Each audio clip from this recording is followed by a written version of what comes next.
A service of KIBMradio.com, the Internet's home for an all old-time radio.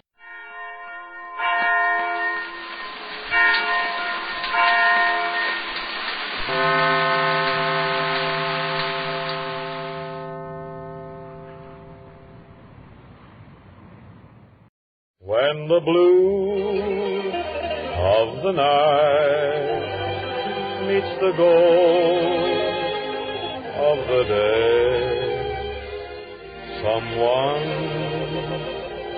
waits for me.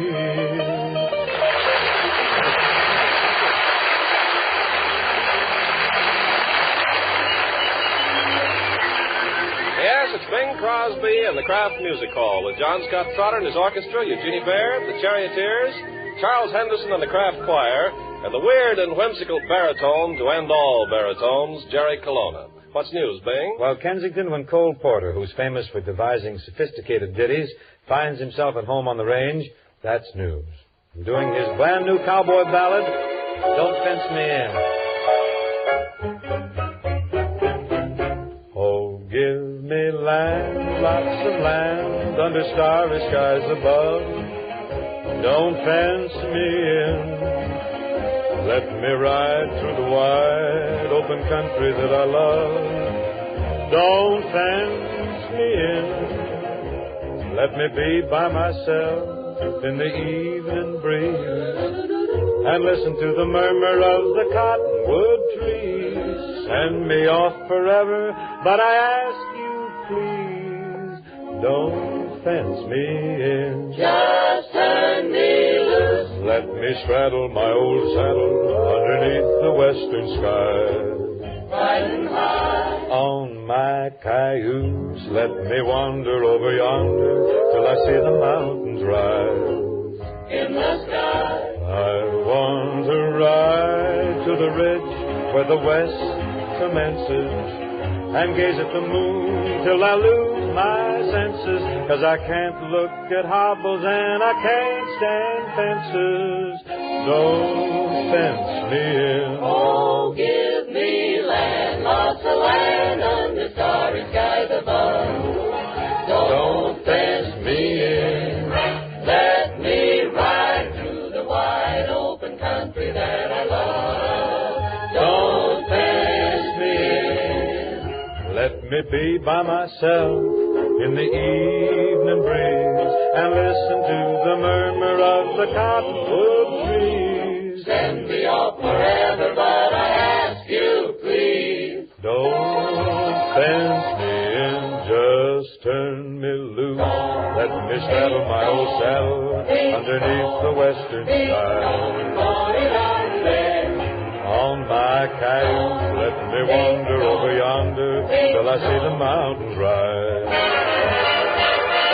I want to ride to the ridge where the west commences, gaze up at the moon till I lose my senses. I can't look at hobbles and I can't stand fences. Don't fence me in. don't fence me in, no, no.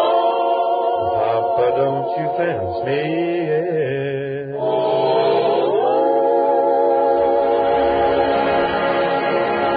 So leaving the home on the range, leave us list to a lad with a word for those who rule the range in the home. Oh, It's a pretty sure prediction that in the next 10 days you'll be having folks drop in for snacks, on invitation or on the spur of the moment. In either case, refreshments will be ready in a jiffy if you have on hand some of the 7 delicious Kraft cheese spreads. Just put them out in their own neat glasses with some crackers or potato chips. Everybody spreads his own snacks. Picks the Kraft kinds that strike his fancy most. That's easy for the hostess and easy on the point budget, too. Consider a Kraft assortment of pimento or olive pimento spreads, zestful roca and Kraft relish spread. Each one of these tempting, creamy-tasting spreads takes just 2 ration points. You better stock up tomorrow so you'll be all set for snack parties. Look for the quality cheese spreads marked Kraft. Here's the Charioteers, friends, in a very practical vein tonight. Very clever arrangement of straighten up and fly right. Hear it? A buzzard took a monkey for a ride in the air. What kind of ride was that? Now, the monkey thought that everything was quite on the square. Who's the square? You.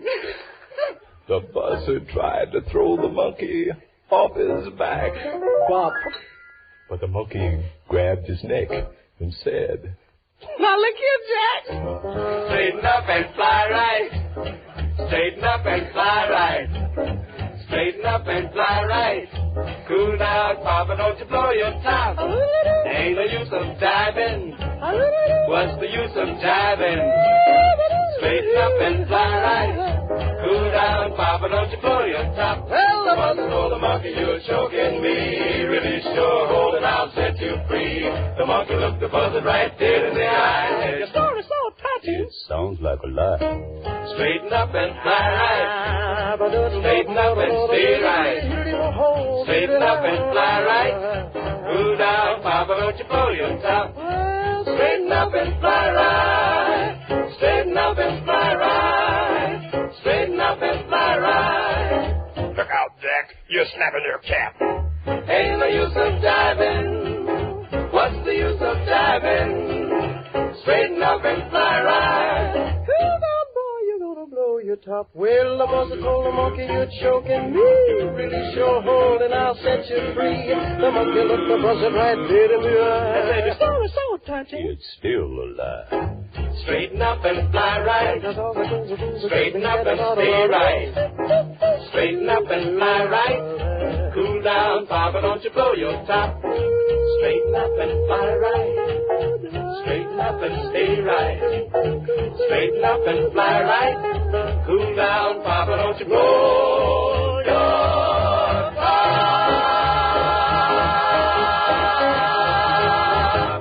Very good, Ben, very good. You know, Jerome Kern has written some of our finest melodies, songs that are musically eminent and international in their appeal. His latest job for the Deanna Durbin picture marks his silver anniversary, the 25th score that he's written. Yip Harburg wrote the words for this particular song from the score, and if I can handle it right, I'm sure you'll agree that it's one of Mr. Kern's best songs.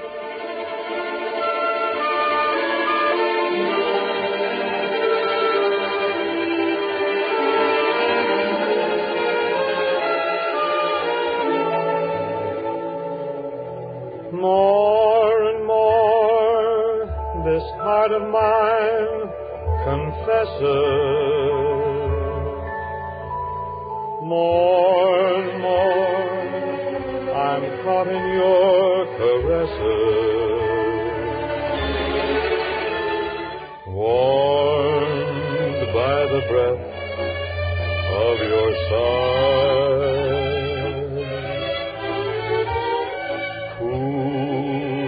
By the blue of your eyes. More and more, I find it more than thrilling to share this dream that needed fulfilling. More and more, I'm less and less unwilling to give up wanting more and more of you.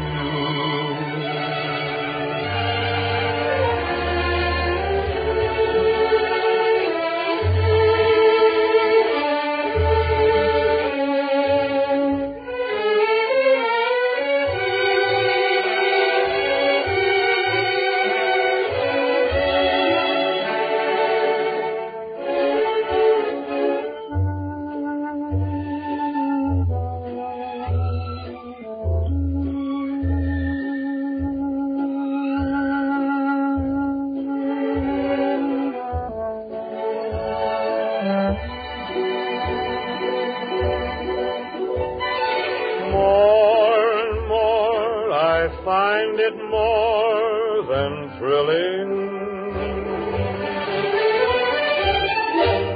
to share this dream that needed fulfilling.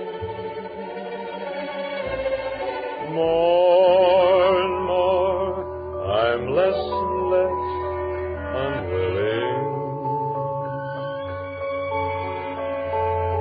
give up wanting more and more of you.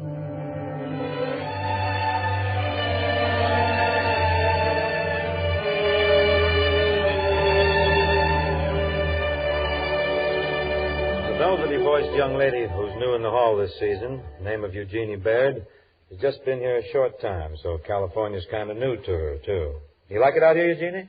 Well, Bing, I don't think I've ever lived any place where there were so many happy men.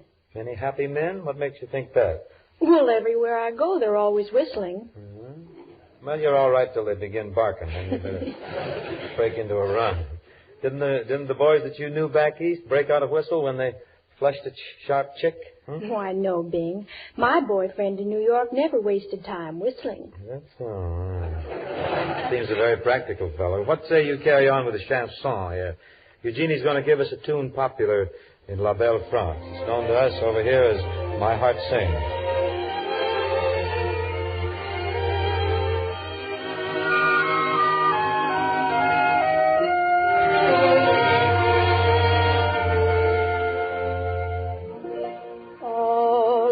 Sudden my heart sings when I remember little things,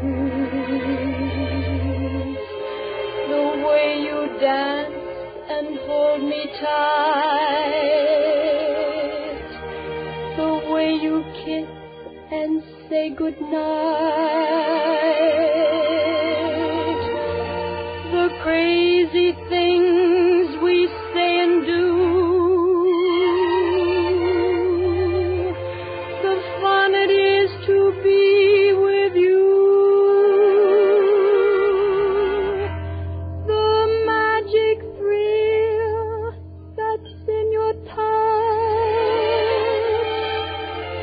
Oh, darling, I love you so much.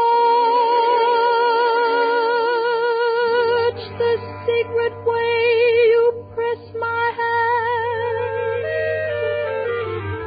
to let me know you understand the wind and rain upon your face,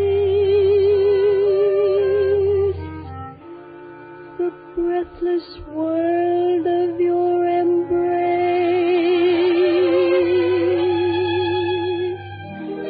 your little laugh and half surprise, the starlight gleaming in your eyes,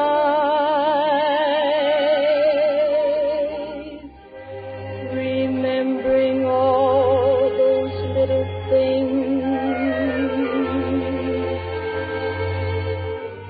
All of a sudden, my heart sings. All of a sudden, my heart sings.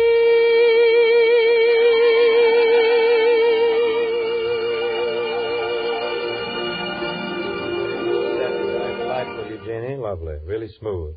Comes now a stellar personality in the vocal world. That brilliantly balmy, barrel-chested baritone with the barrel tones, that singing Joe Stalin, gentle Jerry Colonna.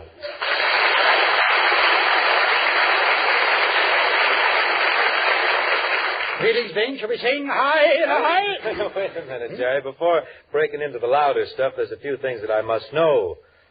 Obviously, you've studied voice, but under whom? Whom did you study under? Gatti Cazaza or Gaetano Merola, perhaps? No, under the runway in Minsky's. Oh, yeah. Oh, you jest, Jerry. Not much, but you jest a little. Surely that golden voice, that fabulous breath control, that's not just pure happen chance, is it? Oh, of course not. My mustache is really responsible. Mustache? Yes. That brush there, huh? Well, in what way is that parsley patch responsible? What does it do? Strain out the clinkers or what? No, it keeps my nose warm. Keeps your nose? Well, why do you want to keep your nose warm? Want to be different from the other Cocker Spaniels. Well, I've heard you sing, Professor, on Senior Hope's Tuesday Night Error. Error? optional spelling in there. Do you just sing at random, or does Robert conduct you through your rousing roundelays? Oh, Hope stands in the wings and gives me a signal. Conducts from the wings, huh? What does he do? Wave a stage brace or something? No, taps me on the shoulder with his nose. Tell me, whoop, not yet. We're going to break out into something. Look, Hedgehead, do you intend to make this thing your career, this vocal thing? Are you going to build on it? Oh, no. I sing just to kill time. You got quite a weapon, too. I'll just pass the word to John Scott Trotter if you want, and you can rip out a roulade right here. What key do you sing in, Jeff? Anything at all but do. First I sing high, then I sing low, high, low, high, low, high. High, low. How do you achieve a range like that? Got my Adam's apple on a yo-yo. Obviously, I can't win here. I've got to finish out of the money. Will you sing something? And it'll be something. By all means.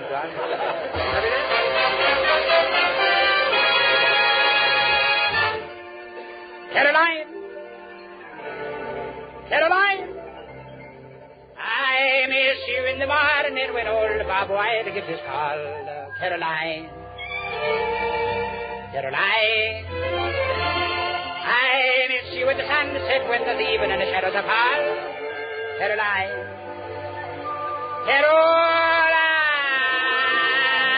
I miss you when the moon beams upon the river shine. Oh, can't you hear me calling?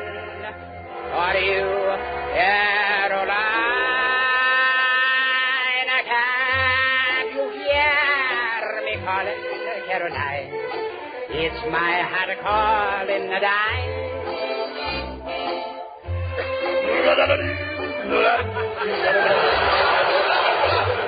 Caroline, sweet girl of mine. Your eyes divine, those lips like wine. Things are so fine, we're off to dine, partake of wine, my Caroline. Oh, fresh divine, your lips divine, my Caroline. Your eyes, they shine with love divine.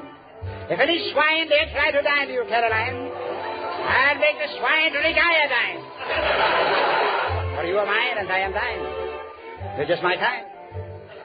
Do not decline, my love divine, for 'tis a brine will streak my spine. And when you sign on the dotted line, things will be fine, and I'll be fine, and your hopes will be fine. Fine. But you know I can't find a rhyme. Well, can't you hear my lips praying? Can't you hear my soul saying? Can't you hear me calling? What's the matter, you deaf or something? Caroline, you hear me shout? Caroline, won't you be mine? Hurry, answer me, Caroline. The song is almost over. Too late. It's over.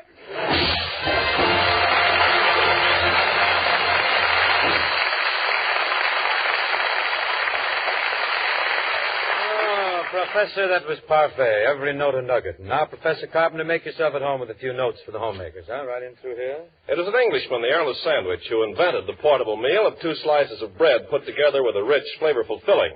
But we Americans popularized the handy sandwich. And today, more Americans are carrying sandwiches than ever before in history. The fillings for good sandwiches are quite a problem these days, so I want to tell you how to make the ration points you spend for fillings do double duty. Use Kraft cheese spreads. With these cheese treats, you spread in rich, moist goodness and tantalizing flavor at one and the same time. Take, for example, the 4 Kraft creamy kinds. Kraft pimento and olive pimento spreads, the zestful roca, and Kraft relish spread with the chopped pickles all through it. These rich-tasting, flavorful spreads take just 2 ration points a glass, and any one is all the filling you need for a swell sandwich. Look for them at the food store tomorrow. You better stock up both for lunchbox sandwiches and the wonderful holiday snacks you make in a hurry with Kraft cheese spreads.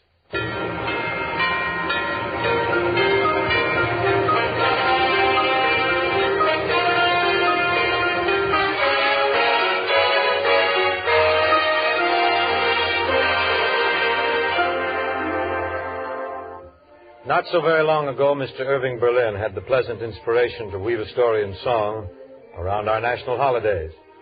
You may recall it as Holiday Inn. It was the tale of a restive lad who wanted to rest, wanted to give up the gay, giddy whirl of cafeteria society. He thought he'd exchange his exhausting career as a crooner for fun on a farm. Thought farm life was for the lazy. Foolish boy. Yes, the simple life's for me, he told his inner man. And the two of them, they made a lovely couple, were so pleased that they just burst right into melody. Let's start the new year right, 12 o'clock tonight. When they dim the light, let's begin. Kissing the old year out, kissing the year in. Let's watch the old year die with a fond goodbye, and our hopes as high as a kite. How can our love go wrong if we start the new year? Ring out the old year, let's start the new year right. But that boy found an out. He opened an inn, planned to reconvert his farmhouse, keep it open only on our 15 big national holidays, thus giving him 350 non-working days. A genius, that boy, really. Giving Irving Berlin a chance to create songs commemorating such a day as Abraham Lincoln's birthday, par exemple. Was on a February morn, a tiny baby boy was born. Abraham! Oh, Lord, it's Abraham! When he grew up, this tiny babe, the folks all called him on his name. Abraham! Oh, Lord, it's Abraham! In 1860, he became our 16th president. Now he's in the Hall of Fame, a most respected gem. And that is why we celebrate this blessed February day. Abraham, Abraham, thank the Lord for Abraham. Well, if you're wondering whether or not there was romance in this deal, there sure was. And très compliqué, too. Something about our boy's former nightclub partners. A gentleman dancer and a gentle doll trying to cut in on the loot. And there was another babe in the picture, too, making this thing quite a Megillah. Long about Valentine's Day, our lad decided to do a bit of lyrical leveling. Be careful, it's my heart. It's not my watch you're holding, it's my heart. It's not the note I sent you that you quickly burned. It's not the book I lent you that you never returned. Remember, it's my heart. The heart with which so willingly I part. It's yours to take, to keep or break, but please, before you start, be careful. It's my heart. But then came spring, and l'amour was simpler. And so was our boy. Came robins and crocuses and sulphur and molasses, came even Easter. And that light-hearted lad joined right into the love parade. In your Easter bonnet, with all those frills upon it, you'll be the grandest lady in the Easter parade. You'll be all in clover, and when they look me over, you'll be the proudest fellow in the Easter parade. On the avenue, Fifth Avenue, the photographers will snap us, and you'll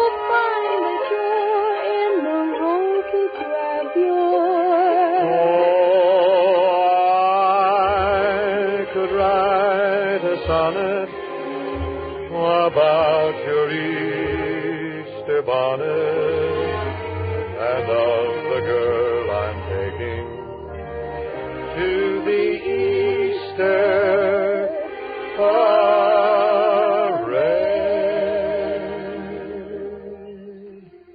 Well, our hero was a business success, even though his harmony was a little off, and even though his love life got loused up. But success took our happy little band to Hollywood, where our faithful boy wound up with the chick of his choice. And there amidst the California sunshine and flowers, and the outstretched palms of the agents, they settled among the orange blossoms. And they dreamt about the happy days back in their Connecticut home, up above Hartford, just a little below zero. To this very day, they appreciate the red Pacific sunsets and the blue Burbank skies. But most of all, they miss a white Christmas. I'm dreaming of a white Christmas, just like the ones I used to know, where the treetops glisten and children listen to hear sleigh bells in the snow.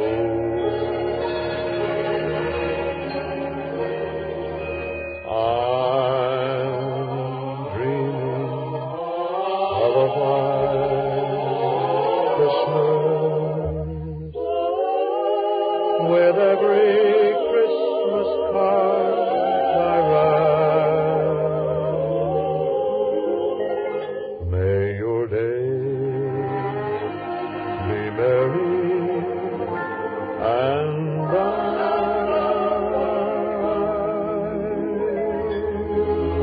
and may all your Christmases be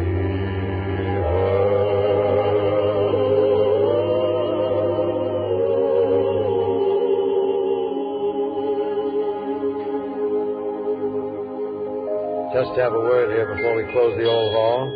You know, the best Christmas presents money can buy are still those ever-loving war bonds.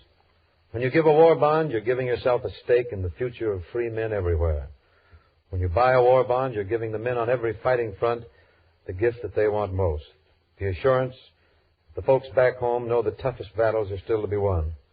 Your war bond is actually just a loan, and the sacrifices our boys make are offered as a gift because they're fighting for the day when Christmas can once again dawn in a world of peace. Let's let them know we're behind them with everything we got. Good night.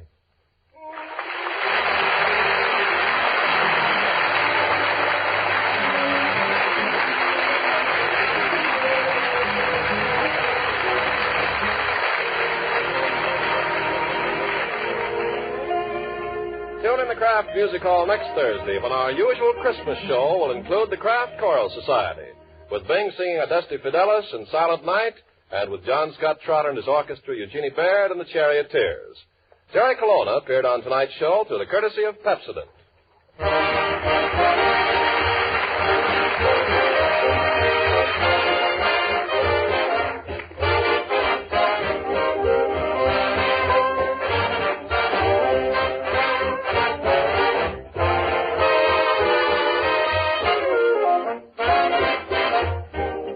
If your turn is next in the merry round of Christmas-time parties, treat your guests to a variety of surprises made with Pabst-ett cheese food. You can serve delicious golden Pabst-ett in 100 or more appetizing ways. Pabst-ett spreads and toast to perfection for sandwiches and snacks. Adds rich cheddar cheese flavor to omelets, Welsh rabbits, and soufflés. Don't forget to buy Pabst-ett. Add delicious, nourishing Pabst-ett cheese food to your shopping list tomorrow.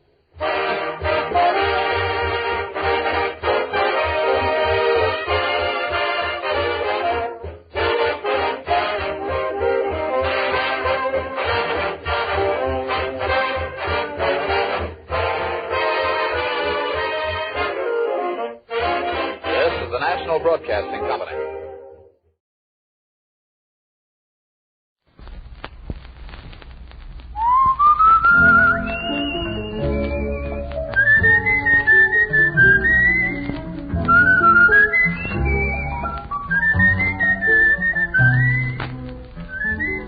Hello there. It's 10 to 4 time. Starring Martha Mears, Bob Nolan, and the Sons of the Pioneers and the Tune Twirlers. Brought to you transcribed from Hollywood by your nearby bottler of Dr. Pepper. Jingle, jingle bells, jingle all the way. Oh, what fun it is to ride in a one-horse open sleigh. Jingle bells, jingle all the way. Oh, what fun it is to ride in a one-horse open sleigh. Dashing through the snow in a one-horse open sleigh. O'er the fields we go, laughing all the way. Bells on bobtail ring, making spirits bright. What fun it is to ride and sing a sleighing song tonight. Jingle bells, jingle all the way. Oh, what fun it is to ride in a one-horse open sleigh. Jingle bells, jingle all the way. Oh, what fun it is to ride in a one-horse open sleigh.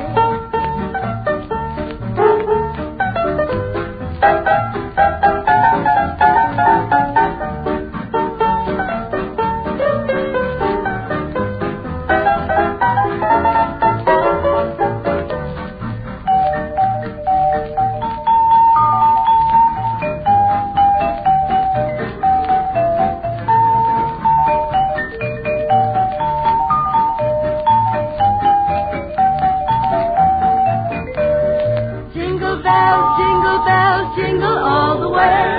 Oh, what fun it is to ride in a one-horse open sleigh. Jingle bells, jingle all the way. Oh, what fun it is to ride in a one-horse open sleigh.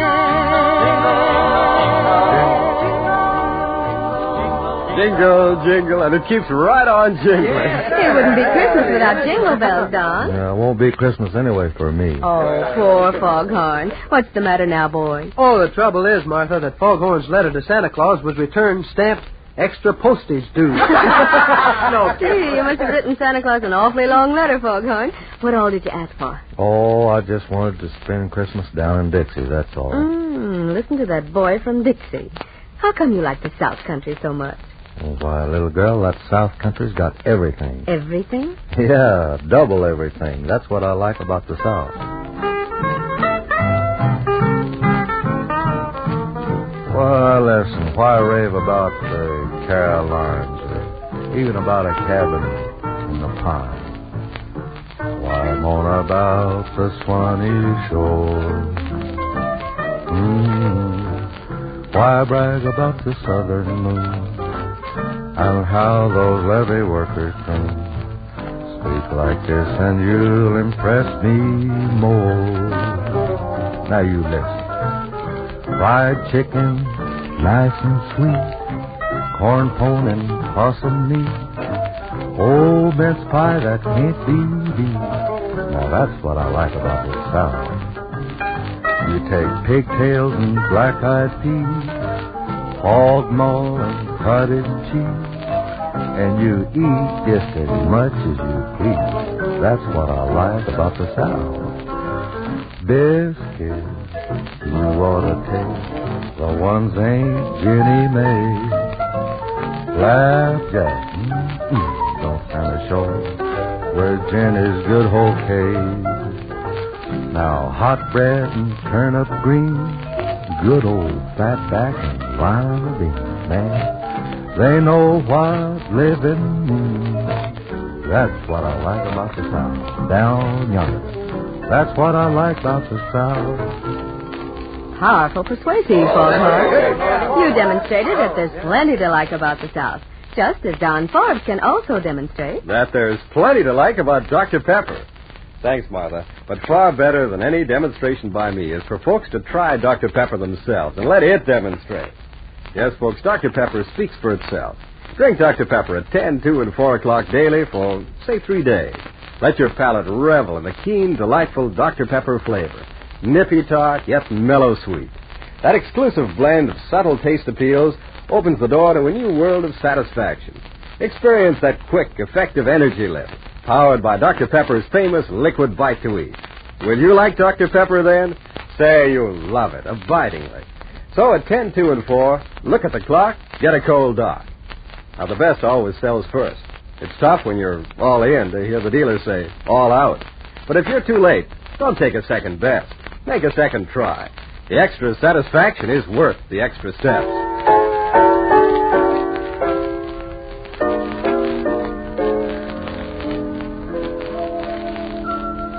Maria Elena, you're the answer to a prayer. Maria Elena, can't you see how much I care?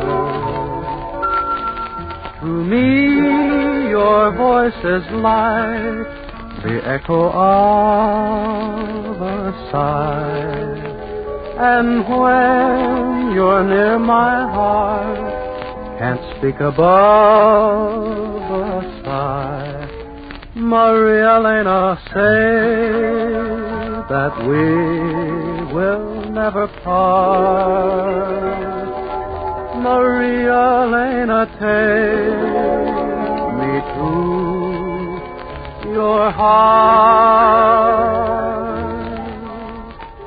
A love like mine is great enough for two. To share this love is really all I ask of you.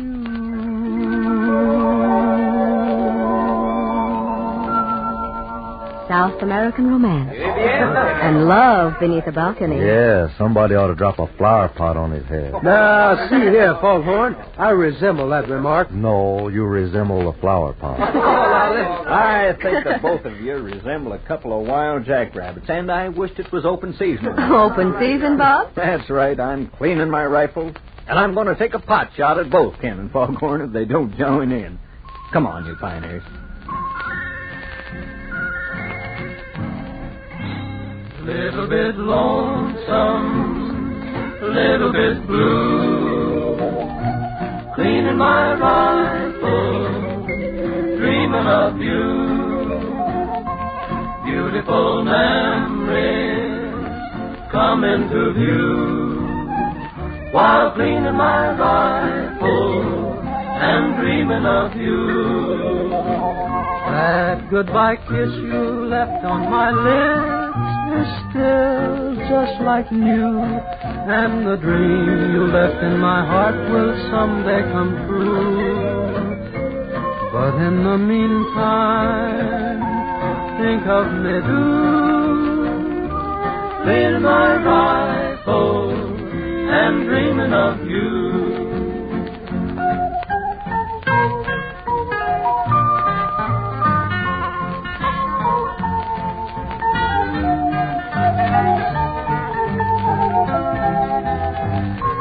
In the meantime, won't you think of me do,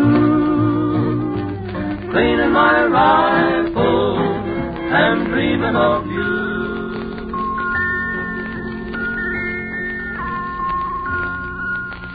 Song of the West. And now, to our 10-2-4 tune twirlers. Conducted by the great Foghorn Parr. And featuring my man Ivan at the old piano. Right.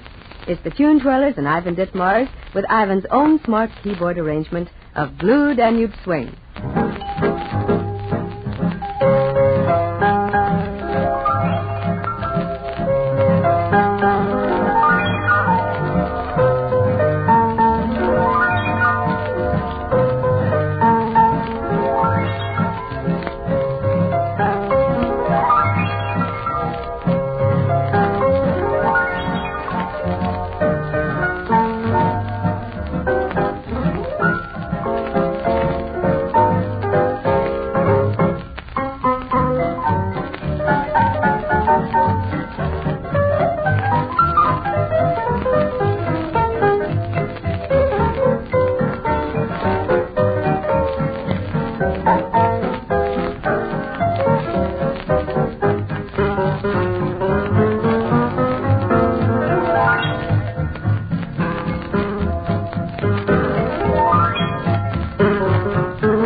Friends, there's still time for you to make another war bond purchase and help the 6th War Loan wind up in a blaze of glory. There's no such thing as owning too many war bonds, you know. Those bonds mean a more prosperous post-war America. They mean that then you'll be able to buy the things you've had your heart set on. And they mean more and more power to the strong right arms of our fighting, winning soldiers, sailors, Marines, and Coast Guardsmen. Get in on the home stretch drive. Buy at least one more war bond. Buy it now for America's future and your own. Just a cottage small by a waterfall at the closing of the day, with someone to wait by a garden gate, who will charm your troubles away. Be it humble and humble down, if there's love, welcome to. Just a cottage by a waterfall is a place where dreams come true.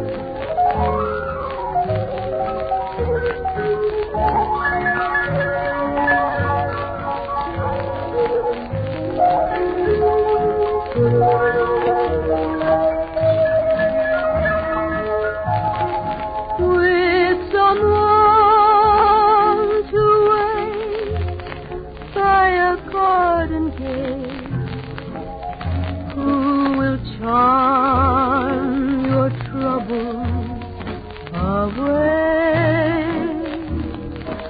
Be it humble and humble down, if there's love to welcome you. Just a cottage small by a waterfall is a place where dreams come true.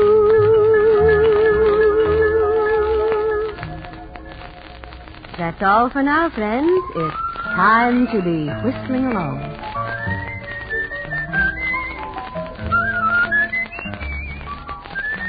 Ten to 4 time is transcribed in Hollywood under the direction of Harry Wayne McMahon.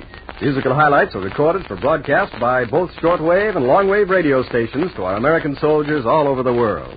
Tune in again, and on Sunday afternoons, tune in Dr. Pepper's exciting and hilarious quiz show, Darts for Dough. Tick, tick, tock, 10 o'clock. Tick, tick, tock, 2 o'clock.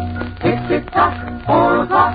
Look at the clock and get a cold box when you're hungry, thirsty, and tired. This is Don Forbes wishing you good luck and good going with Dr. Pepper at 10, 2, and 4 o'clock every day. And this is Martha Mears saying, buy war bonds for your Christmas gift. It's the best way to wish everyone peace on earth. Bye.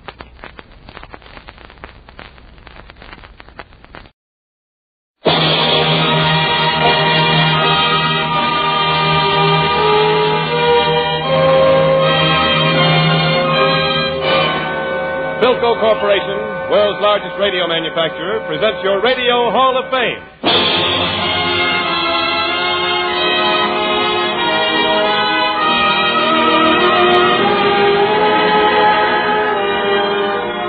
Each week, for 1 full hour, the stars made great by your recognition of their achievements are brought to you by Philco Corporation. Makers today of radar and electronic equipment to help win the war. Makers tomorrow of products for good living in a world of peace. Our mistress of ceremonies today was cradled in show business. Her parents owned theaters in Minnesota and California, and when a child, she sang in them. She was nurtured in vaudeville, and she graduated into motion pictures where her charm, acting ability, and her singing soon established her as a star. A few years ago, she won a Special Academy Award for her work in The Wizard of Oz. And since then, she has introduced some of the screen's biggest song hits. Her latest starring vehicle, Metro-Goldwyn-Mayer's Meet Me in St. Louis, is a smash. So no wonder that on a program which honors superlative performance in the field of entertainment, you honor a unique product of that field. Life's cover girl of the week, Judy Garland.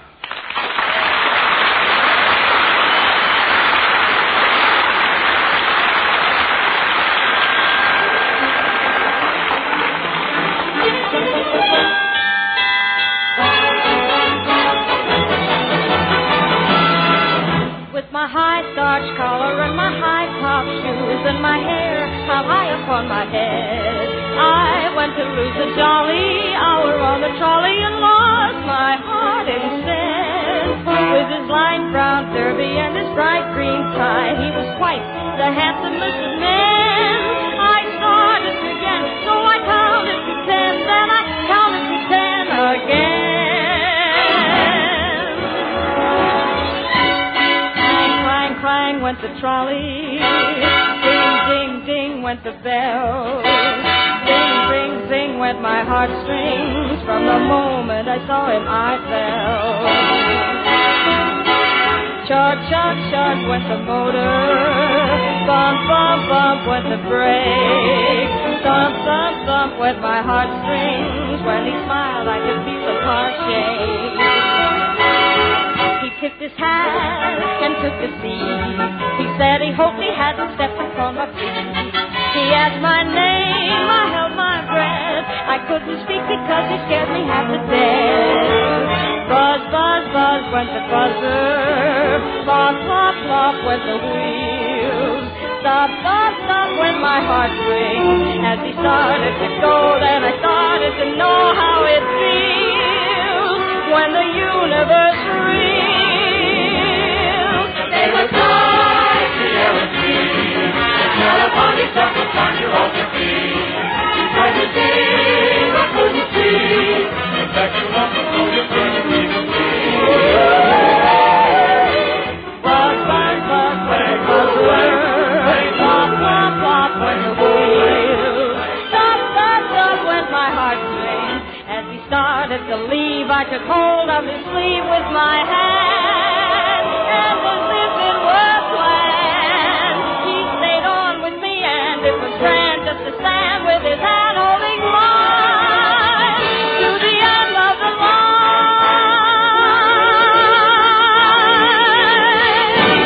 With my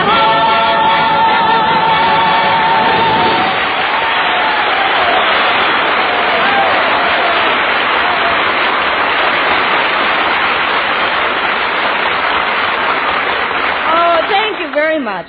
You know, I was in New York for the opening of my picture, and I came back here early especially to be on your Radio Hall of Fame today. I hope you don't think that's just a lot of words, because it happens to be the truth.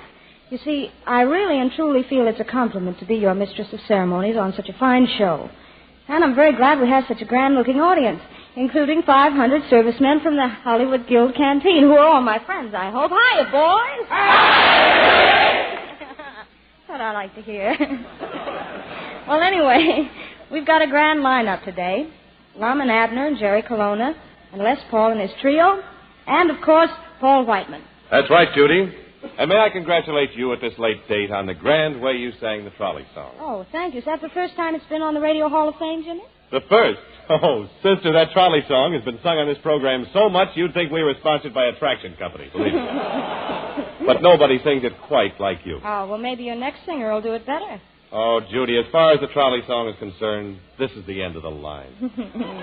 But don't let that bother you. Long after victory, people will be playing your recording of the trolley song. Oh, I certainly hope so, Jimmy. And then people will really enjoy your beautiful voice to the fullest with the new Philco radio phonograph.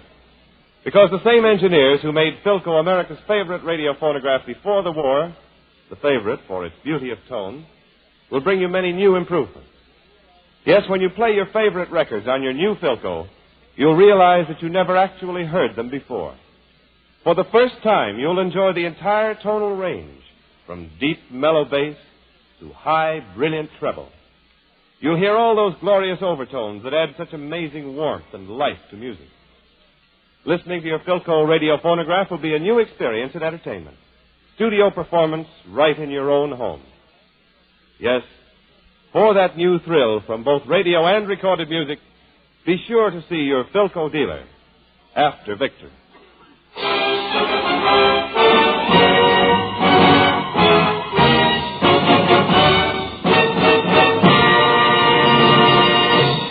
And now, all hail to the Dean of Modern American Music, the one and only Paul Whiteman.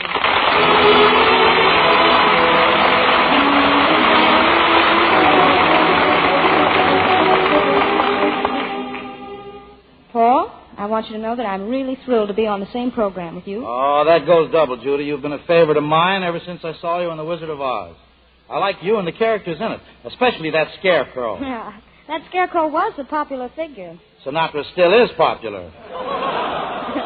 You know, Judy, I got a big kick out of your current picture. I loved all that stuff about the 1904 St. Louis Exposition. Oh, did you see the original exposition in 1904, Paul? Oh, don't be silly, Judy. I wasn't born yet. You weren't what? I was just a baby. What? I was 5 years old. What? Step right up and meet my son, Lionel Barrymore.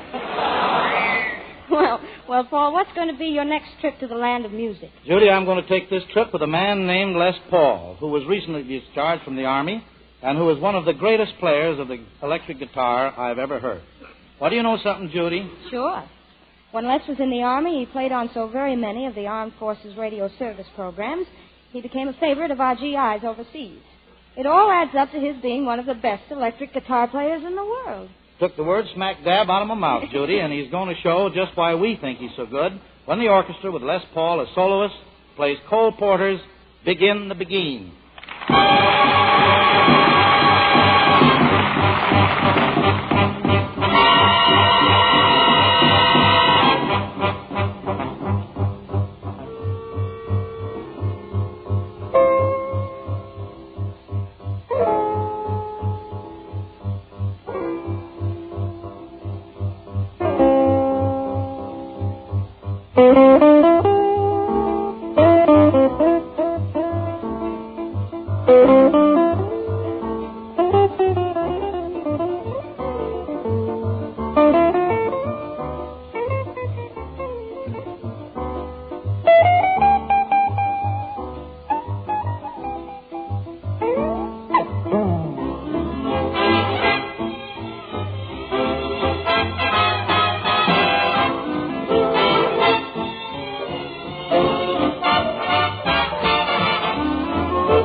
opens its door to and dusts off a pedestal for two old gentlemen whose names have become practically synonymous with radio, and they really belong in your Radio Hall of Fame. Back in 1931, these two venerable veterans of the ether waves opened the Jot 'em Down store in Pine Ridge, Arkansas, which they've operated for the benefit and enjoyment of radio audiences from coast to coast almost nightly for the last 14 years. During that time, they've firmly entrenched themselves as Pine Ridge's favorite sons and leading citizens. They've become the dominant industrial and social force in the town and have striven always for a higher standard of ignorance. Those two beloved gentlemen... I'd love to meet them two fellas. Talking about us. Yes. I'm referring to those two beloved old storekeepers from Pine Ridge, Lum and Abner.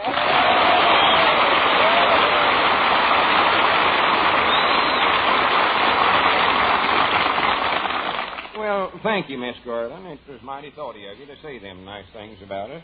Amen. Well, now that you're here, what are you going to do for us? Do? Are we supposed to do something? Oh, yes. Everyone who enters the Radio Hall of Fame sings a song or tells a story, does a dance. Dance? Well, Lord me, I couldn't dance with Lum. He's too tall for me. Well, perhaps you can do a sketch then. I'm sure you're thespians, aren't you? No, we're both from Arkansas. Well, I know a short play you might do. Well, good. Well, the scene of this play is wait a minute, Miss Garland. Abner, listen to this. I want your judgment on the play. Oh, well, Lum, I can't judge nothing like that. I just ain't got the ignorance for it. Well, you can help some. Two heads is always better than one. Well, I'm just a feared, Lum. Huh? Yeah, what did you say about them two heads? I said two heads is better than one. See things from two different angles that way. Oh, yeah, that's right. Of course, that'd be a right smart of an expense, old Lum. A feller'd have to buy 2 haircuts at a time and 2 pair of spectacles. Abner, I ain't talking about one man with 2 heads. I'm talking about 2 men with 1 head, or 2 men with 2 heads. Well, I do know. 4 heads betwixt them, huh? No, I mean, well, here, how many heads have you got? I ain't got but 1. It ain't me, Lum. Who ain't you? This here 2-headed feller, whoever he is. I don't guess, wait a minute, maybe it's that fellow over there, Lum. Where? Back there, that would keep shaking that stick at that band there. Oh, that's Paul Whiteman. He ain't got 2 heads. Well, no. He's got a good start on it, though. He's got 2 chins. Abner, watch what you're saying. What I meant was that me and you together can have more ideas with 2 heads. Oh, yeah, if we had them, we could, I reckon. I don't guess that'd be right handy, you know what, Lum? Fella could eat with one mouth and drink coffee with the other and never miss a lick. Of course, it would be sort of a bother, though, to have to use both hands when you want to tip your hat to some woman.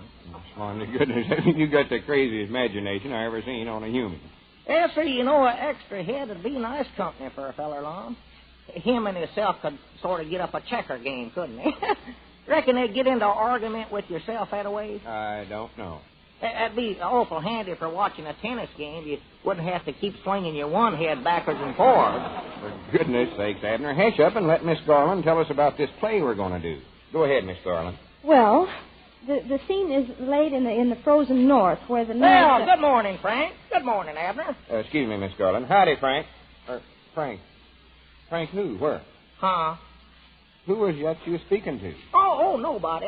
I was just wondering if I did have 2 heads, how I'd speak to myself when I woke up. Is he always like this? Oh, just ignore him, Miss Garland. He's got the idea now that he's got 2 heads. Oh, well, in his case, it might help. Huh? Well, anyway, Lum, the play opens in the frozen north where the nights are 6 months long. 6 months? Grannies, that won't be a good play. If I go to bed in it once, the audience will never see me again. They ain't going to wait 6 months for me to get up. Frank, well, look, the people there don't sleep all the time. No, I reckon some of them get up early. More likely set their alarm clock for about April or 4th of June. Undoubtedly. Anyway, the role you will play is that of an old trapper. An old what? An old trapper. I never done it. You did, You've too. been up in this country all of your life. Wait a minute, Miss Garland. Abner, will you shut that up, for goodness sake? Frank started it. Well, tell Frank to hitch up. Frank started it. Go on, Miss Garland. Well, You're a trapper, and you live with the Eskimos in their houses built of ice. You see, it's terribly cold up there. Well, I ain't surprised. It'd be cold anywhere living in a house built out of ice. Yeah. But these are especially built ones. You've seen pictures of those little round houses built in the snow. Oh, yeah, sure. Gigolos, they call them. No. Igloo. A gigolo is a fellow who earns his living by dancing with women. You mean I'm going to dance with a bunch of Eskimo women? No, you're not a gigolo. You're an igloo. I mean, no, you're a trapper. Don't get that lum's backward. Oh, and one day, one day you're mushing your way over the Dawson Trail when you come upon an old man and his beautiful daughter who have lost their way in the snow. Well, do we have to have that old man in this? Wait a minute, Abner, for goodness sakes, will you please hash that up? I was just taking up for you. Taking up for me? Yes, sir. Frank said you was backwoods. He said you couldn't understand nothing. Well, both of you keep quiet then. I ain't going to sit here and let him talk about you till you're back. I don't care if he does talk about me. Just keep both yourselves quiet so Miss Garland can explain. Well, Frank was the one that started. If you say Frank one more time, I'm going to whop you right on top of the head. Oh. Which one? Oh. Go on, Miss Garland. I believe he meant you, Frank. That's who he's talking to. Well, anyway, Lum, you take this beautiful girl and her father back to your igloo. Oh, does she fall in love with him? Well, now, don't get so excited. Don't cross your bridges until you come to them. You see, the father is ill. She said don't cross your bridges till you come to him. Oh. Whereabouts is the bridge at, Miss Garland? Well, there isn't really any bridge, Abner. Well, what'd you tell us not to cross it for, then? She never said not to cross it. She did done it. I heard her. Said, don't cross the bridge till we come to it. All right. We've crossed the bridge. Now let's forget it. Are we over on the other side now? Yes. Go ahead, Miss Garland. How'd we get across? Oh, for kitty's sake. I bound you we went across in a boat. Is that the right answer? Yes, anything. Proceed, Miss Garland. Well, let's see now. Where were we? We just crossed the river. Oh, yeah. No. Well, anyway, Lum carries the old man inside, and then the girl walks up to the igloo. And they start dancing? No. Say, could Frank play the part of the igloo? Oh, Lum, would you please keep him quiet till I finish this? Ain't nothing I can do, Miss Garland. I brung him up here. That's all I can do. Like that old lettered saying, you can lead a horse to water, but you can't make him drink. Huh? Go on, Miss Garland. Whose horse won't drink? Anybody's horse. Well, what's the matter with him? There ain't nothing the matter with him. Well, there must be if he won't drink long. Maybe he's got the lampers. I know one time Grandpappy Spears, he had a horse that wouldn't drink. So, Lum must get the old man to a doctor. But he has to cross the bridge, and the bridge is washed out. Well, no wonder we couldn't cross it a while ago. Is that why we use them boats? Yes. Now, are you happy? Yeah, I'm happy. But, how about the horse? How are we going to get him across? He's going to row the boat. Well, I'll be a polka-dotted possum. All right, doggies, I want to see that. Which feet does he roll with, his front ones or his back ones? Abner, if you say horse one more time, I'm going to whop you now. Oh, excuse me. All right, Miss Garland, he'll be quiet now. He won't say another word. Well, that's fine, but our time is up now. That's like locking the barn after the horse is stolen. Huh? Oh, my goodness, you oughtn't have said that. All right, doggies, Lum, come on. We got to get out here and find out who stole that horse. Abner, come back No, here. sir, it ain't every day you find a horse that can row a boat. We can sell him to the milkman here in Los Angeles. Yeah, come on, Lum, let's go. Looks like I'll have to go and catch Abner, Miss Garland. Well, thanks anyway for visiting the Philco Radio Hall of Fame today, Lum. Oh, not at all. Just proud to do it. Fact is, I enjoyed myself something wonderful. Yes, sir, amen. That goes for me, too. Well, I'm glad to hear you say that, Abner. Oh, well, this ain't Abner speaking. Oh, well, who is it then? It's Frank. Abner's out trying to catch that dead blame horse. Come on.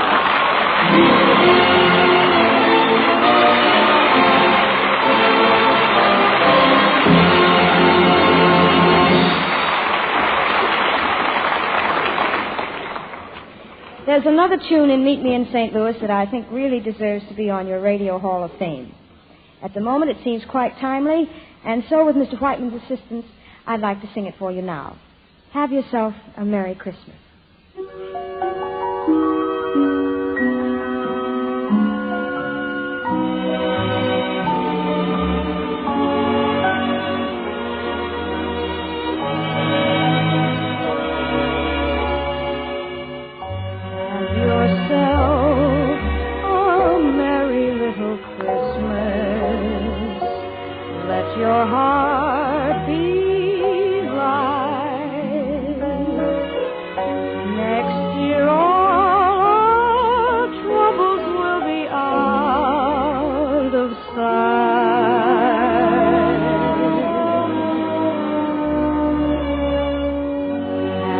yourself a merry little Christmas.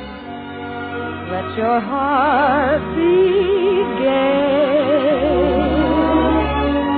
Next year all our troubles will be miles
Well, Philco believes popping eyes and an unusual mustache are certainly not enough to admit anyone to your Radio Hall of Fame. But when said eyes and lip brush belong to a gentleman who used to be one of the best trombone players in the business, good enough to play with the Dorseys, Benny Goodman, and our own Paul Whiteman, and when, furthermore, said gentleman just returned from a 30,000-mile jaunt to the South Pacific doing a wonderful job entertaining our servicemen, and when, in addition, he's a completely unique comedian himself and a permanent character on the most popular comedy program in radio, The Bob Hope Show, well, how are you going to keep him out of the Radio Hall of Fame? Introducing the mustache that walks like a man, Jerry Colonna.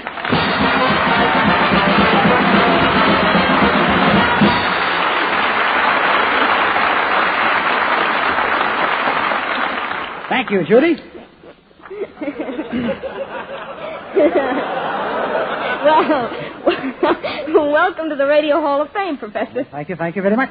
How have you been? In the pink? In the pink? Yes. The laundries are mixing up everything these days. Carabelle.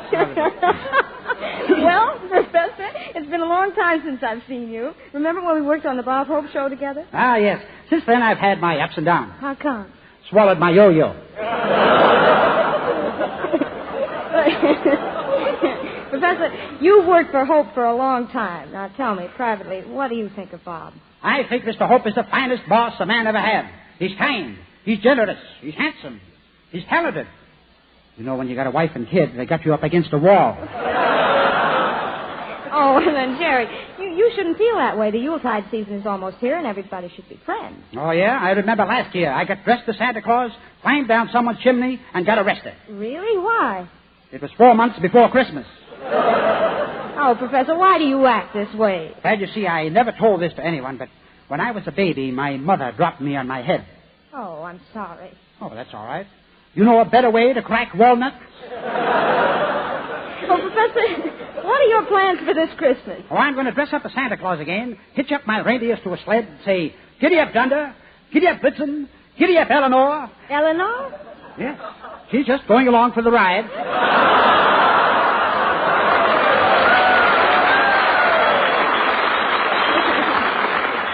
Then, Judy, I'll travel from rooftop to rooftop. The first top is Betty Grable's house. You going to fill her stocking? No, she fills it so much better herself. But I will bring Harry James a bugle. Why a bugle? Maybe I can get him to blow. That Betty Grable, she's so beautiful. She brings out the Bob Hope in me.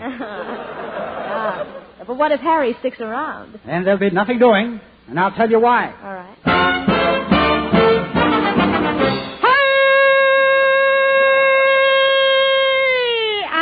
Love life, so I want to live to drink of life's fullness, take all it can give. I love the night, every moment the sound, to glory in its sunshine and revel in its sound. I love life, I want to live, I love life. I love life, I love it for its thrill, I love all the music so gladsome a melody gay. Ah, so will be a story of a life at last I found. Oh, that's why that is what about. Oh, the heart, nip the bell, get a little drunk and light it in the air. Oh. So I want to live, to drink of life's fullness, take all it can give. I love the light, every moment the sound, to glory in its sunshine and to revel in its sound. I love life, I want to live, I love life,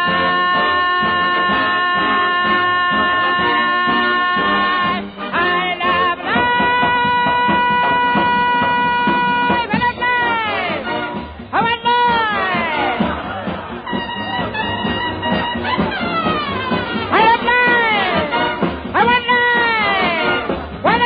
talking about life.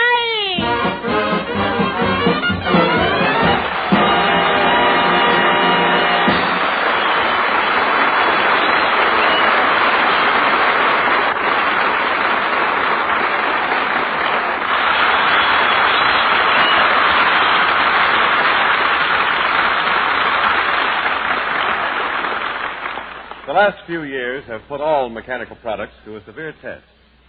Due to shortages in replacement parts and shortage of manpower for service, all kinds of household appliances have been subjected to strains they would never encounter in ordinary use. Philco looks with pride on the way Philco refrigerators have come through these years. There has never been a finer proof of the quality and dependability built into every Philco product. These years have also served to prove the value of many innovations in the new kind of refrigerator which Philco introduced before the war. Homes equipped with Philco refrigerators have had many occasions to be glad that their Philco had a separate storage compartment for frozen foods, for it enabled them to buy meats and poultry when it was available and store it away for later serving. And it provided plenty of space to store packaged frozen foods, saving many a trip to the market. When victory is won and these Philco engineers have finished their war assignments, a new Philco refrigerator is coming which will continue this record of advanced design, quality, and dependability. Watch Philco in refrigeration after the war.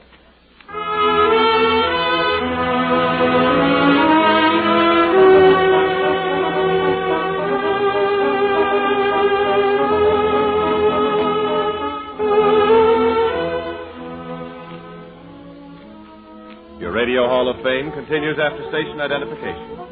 This is the Blue Network.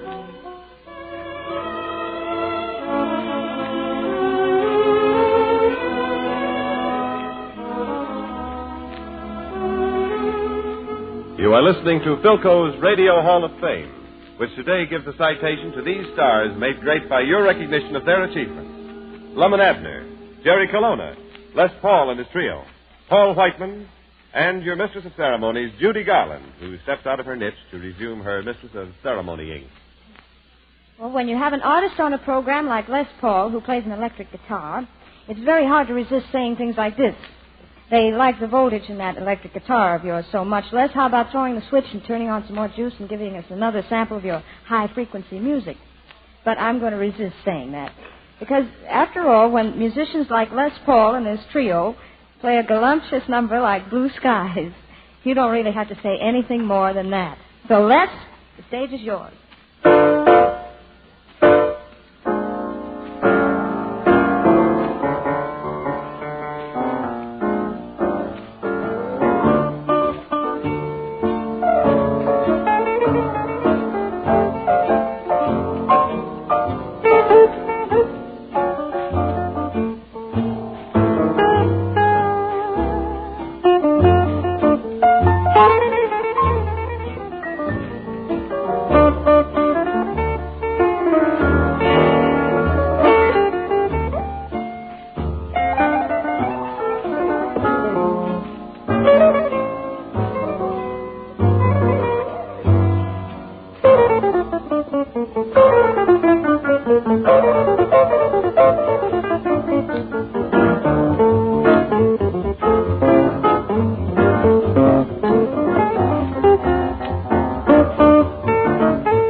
fine, Les.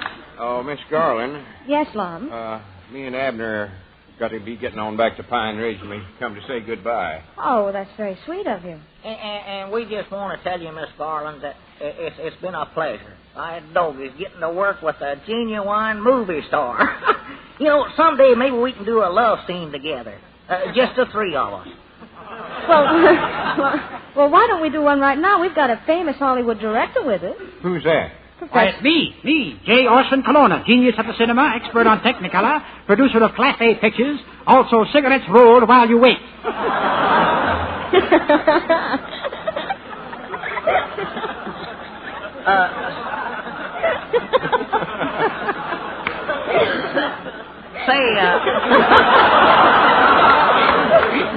Say, Lum. Yeah, Abner? If this feller here, this Colonna's, if he had two heads, would they both have mustaches?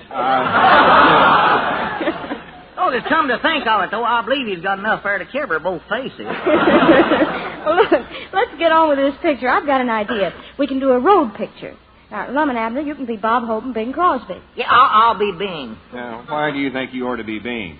Well, if I ever do catch that dad-blame horse, I could race him at Santa Anita. All right, I'll be that other fellow, whoever you said, Bob Hope or somebody. I never heard of it. Perfect casting. Perfect casting. What do you mean, Terry? The man from the corn country is playing the part of Corny. If Hope is listening in, I'm only kidding. Now, what's the title of this road picture? Well, now, let me see. The Road to Romance. Do you like that? Yes. Especially the detours. Granny's me playing Bob Hope. Now, there's a part I can sink my teeth into. Sink your teeth in? Lum, you ain't got Bob Hope mixed up with Lassie, have you? Well, I can tell him apart easy. It's Colonna I have trouble with. Judy, what are you going to play? Oh, I'll be Dorothy Lamour. Oh. Where's your sarong? I'll make believe I'm wearing a sarong. Make believe? Dorothy Lamour don't make believe she's wearing a sarong. She don't hide anything. Abner, that's a horse of another color. I seen her in a moving picture.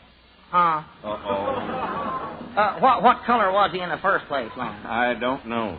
Well, how do you know it's a horse of another color? Look, Abner, all I said Action, was... lights, camera, action, ready, lights, Wait a camera. minute, Professor, we haven't even rehearsed yet. I know, but I'm going to get into this conversation somehow. Now, look, this is the idea of the scene. Lum and Abner are fighting for my hand. Hand? That's what she said. Is that all we get? It's the rest of her I'm crazy about. Listen to Miss Garland. I've got a hand. See, look there, I got two of them. One, two, right there. I know how many hands you've got. Of course, now with two heads, maybe I could use extra hands. Abner, in this scene, my foolish little heart tells me that I love you. It does? Well. So I take your face in my hands and I kiss it. Oh. I just hope I get the kiss. That's what I hope. Why shouldn't you? Oh, that dad-blame Frank will shove my head in the Oh, Frank's in again, I see. Wait a minute, fellas. I'm the director. I'll show you how to do it. Come here, Judy. Just a minute. That ain't in the script here. You had to open your big mouth. Oh, now, Abner, let's get ready for the last scene. You play the part of Bing Crosby, so you sing to me. Oh, I'm Bing, huh? Mm-hmm. When the blue of the night sits singing, pipe down meets the gold of the day. I told you to hush up. Now, cut it out. Hush up right now. Quit singing. Wait a minute. Who's telling you to shut up? Frank. Frank? Yeah, I just found out his last name is Sinatra.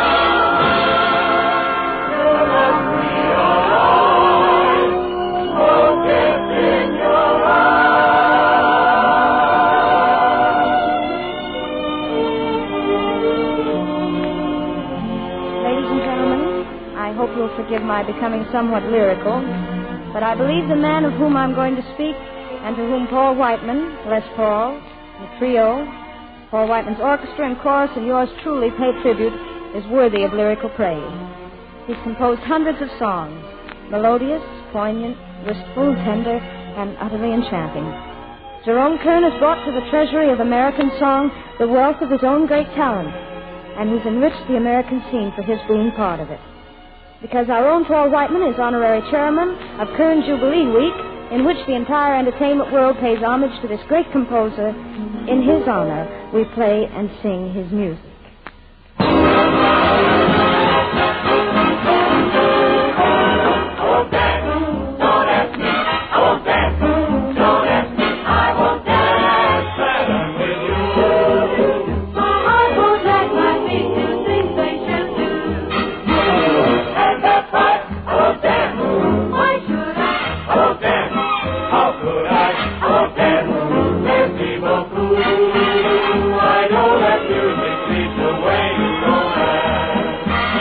So if I hold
Ladies and gentlemen, all good things, including pleasant radio programs with such stars as Lum and Abner, Jerry Colonna, Les Paul and his trio, and Paul Whiteman, must come to, well, whatever pleasant programs come to.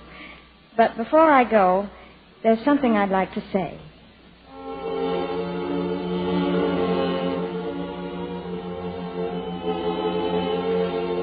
This is the week before Christmas. And there's a song called I'm Dreaming of a White Christmas.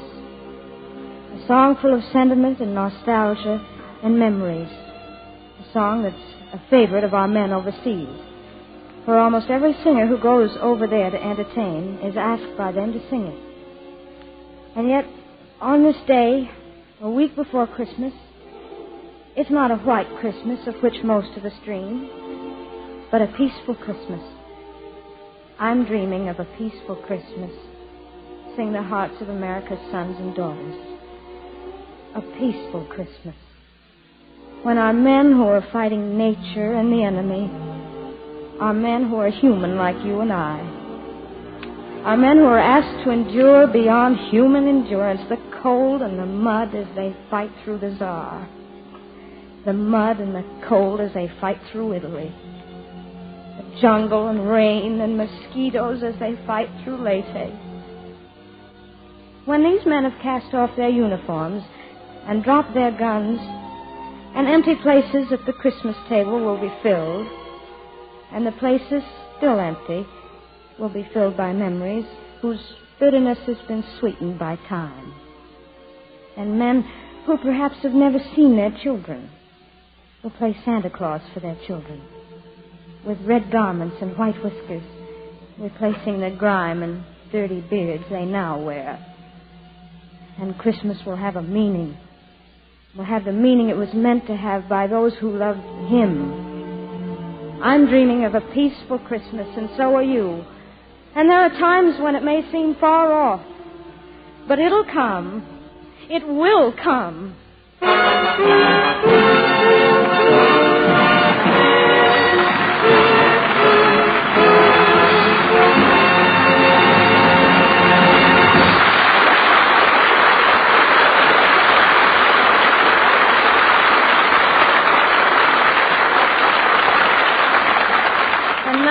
This is Judy Garland waving goodbye to your Radio Hall of Fame and to Jimmy Wallington, who still has a few duties to perform before switching off the lights.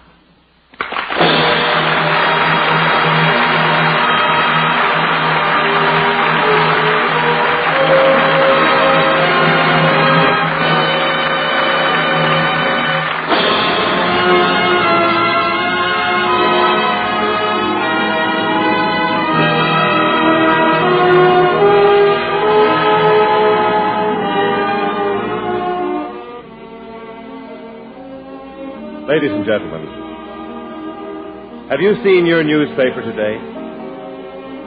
Of course, you read the headlines that report the progress of our men on the fighting front. But how closely did you read and interpret the headline that reports the progress of our home front battle, the 6th War Loan?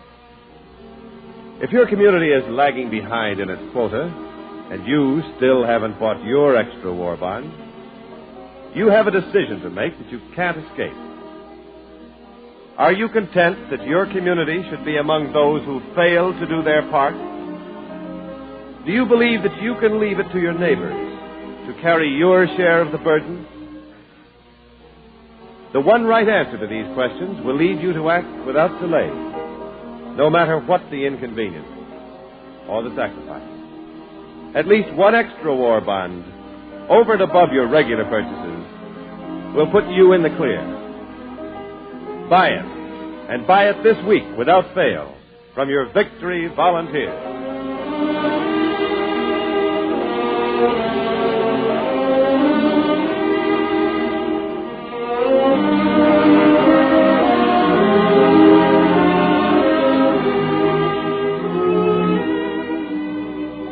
Next week, your Radio Hall of Fame, in which Philco brings you each week the stars made great by your recognition of their achievement, brings you a special Christmas show with two of the greatest personalities in the entertainment world, Bing Crosby and Orson Welles.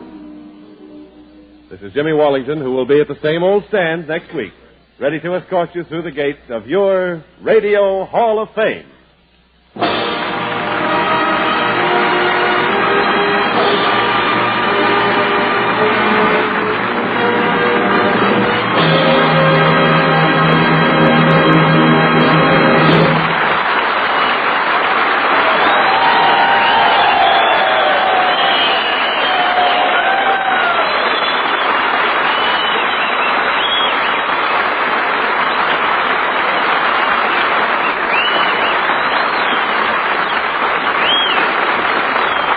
Radio Hall of Fame is produced by Tom McKnight. This is the Blue Network.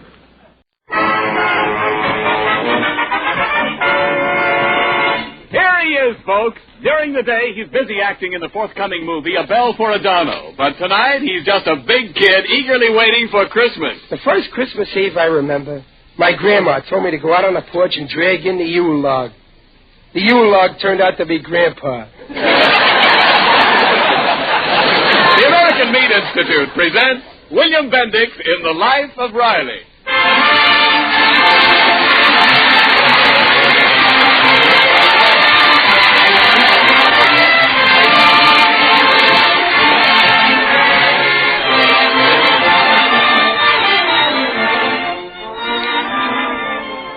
The meat people of America, providing a great food for a great nation. But there are many other things besides meat that the meat industry supplies to a fighting nation. Fats for explosives, leather for shoes and many other military uses, warm fleeces for flyers' jackets, wool for sturdy uniforms, life-saving extracts and drugs for military hospitals. Yes, an industry that learned years ago to use everything but the squeal provides hundreds of essential materials for vital wartime needs. And now, on behalf of all those engaged in supplying meat to the nation, the American Meat Institute presents The Life of Riley.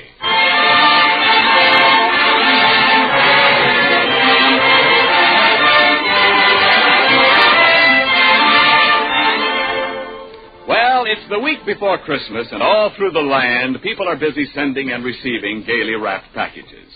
War worker Riley had just entered the living room of his California bungalow with 2 such packages in his arms. Well, what's that you got there, Riley? Christmas presents? Yeah, Dumpling, for me. Something I can really use. Oh, who gave them to you, Dad? A very good friend of mine. Me. See? How you like that? A new hat. How do I look? Well, don't you think those pork pie hats are a little too youthful for you?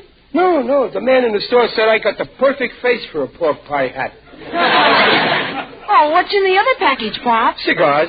Oh, but Dad, your friend Waldo Benny always gives you cigars for Christmas. Yeah, I know, but the trouble with Waldo's cigars, I can't figure out how to smoke them and not be in the same room at the time. You're right, Pop. Yeah. The only way to get what you want for Christmas is to buy it yourself. Well, what's eating on you, Junior? Look what Aunt Henny sent me from Brooklyn. Earmuffs in California. Oh, well, cheer up. Maybe Uncle Baxter in Boston will send you some snow, huh? Junior, Aunt Henny's package is marked Do Not Open Until Christmas. I know.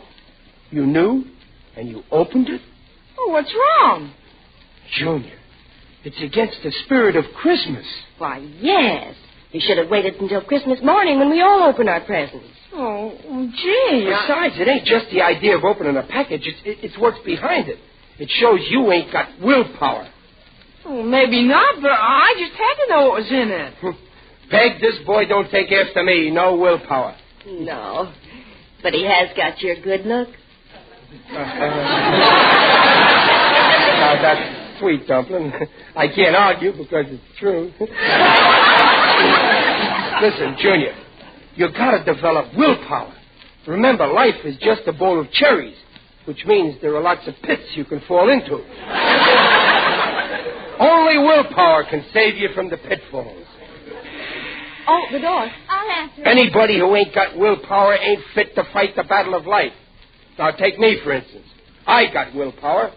This morning at the plant, when Big Jim Anderson stepped on my foot on purpose with his 300 pounds, I had enough willpower not to punch him in the nose. Daddy, it was a package for you. Here. For me? Hey, it's sure wrapped up pretty, isn't it? Oh, who's it from, Riley? It don't say, but according to the postmark, it comes from, Walla Walla. Walla Walla? Let's see, who do I know in the South Pacific? Bob, Walla Walla's a city in the state of Washington. Oh, Walla Walla! Oh. Well, we don't know anybody in Walla Walla. Well, maybe some friend of Dad's moved to Walla Walla. Walla Walla. Who do I know? Who could it be? Who could it be? Riley, just because it comes from Walla Walla, you don't have to say everything twice.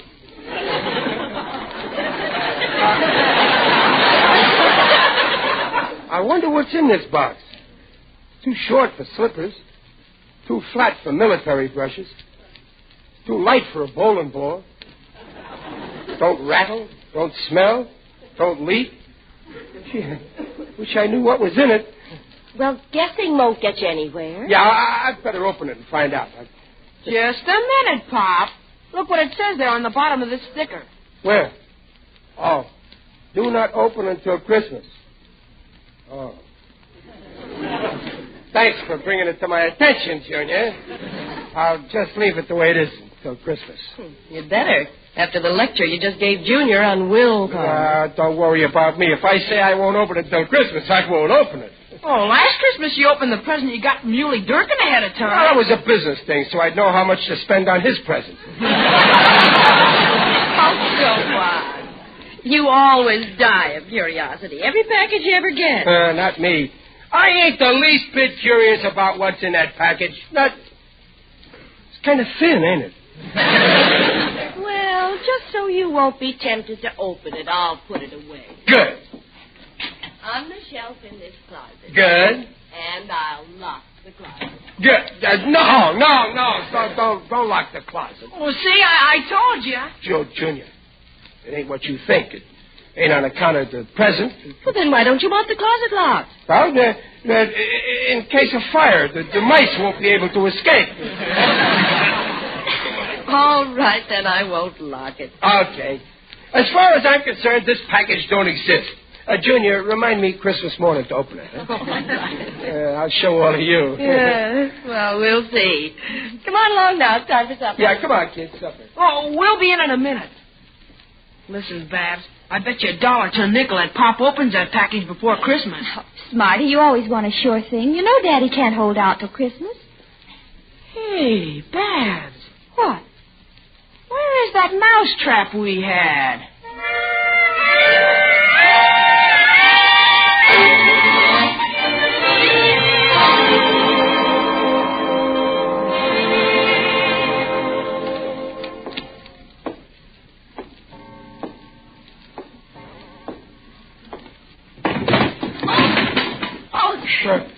What's that? Well, that's only me, Dumpling. Riley, why aren't you asleep? Well, I'm just going to get a glass of water. Go to sleep. Well, don't make any more noise. No.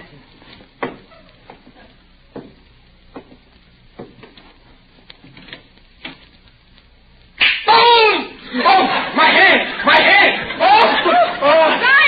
Riley, what on earth's the matter? No. What's up, Pop? Turn on the light. Something's biting me. They won't let go.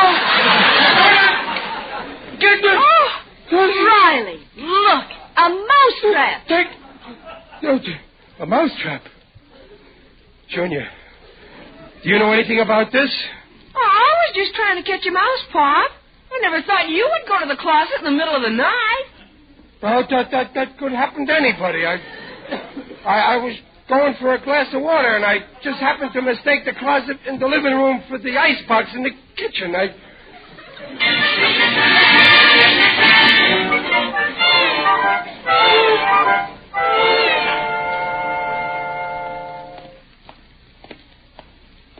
You, Mr. Riley. Oh, Waldo Binney.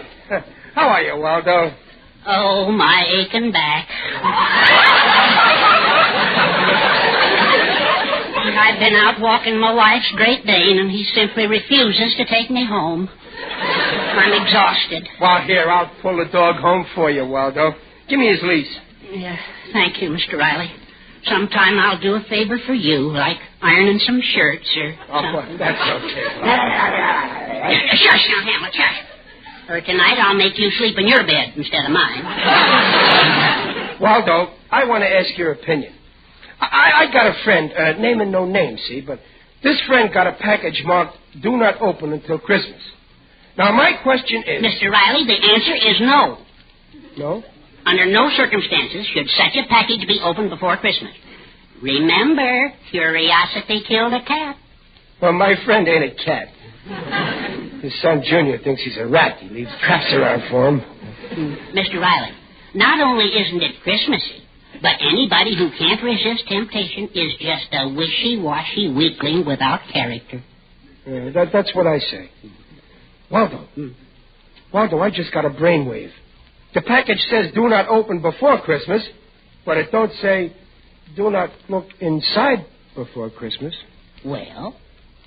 Well, now, suppose somebody else opened this package. I won't do it. No, yeah, but suppose somebody did open it, and then my friend couldn't help finding out what was inside. That's true. Technically, he would be innocent. I would, huh? Say, you know, something like that happened in our house last year. This dog here opened a package marked do not open until Christmas. He did, huh? Yeah, and he just tore the wrapping paper to shreds. Well, I couldn't help finding out what was in it. You don't say. By the way, Waldo, how's about lending me this dog for a little while, huh? Why? Well, I ain't got a dog, and you know what you ain't got, you always miss. Yeah, that's true. Take me. I haven't got a son like you have. I'll lend you the dog. Oh, that's swell, Waldo. And sometime I'll lend you Junior.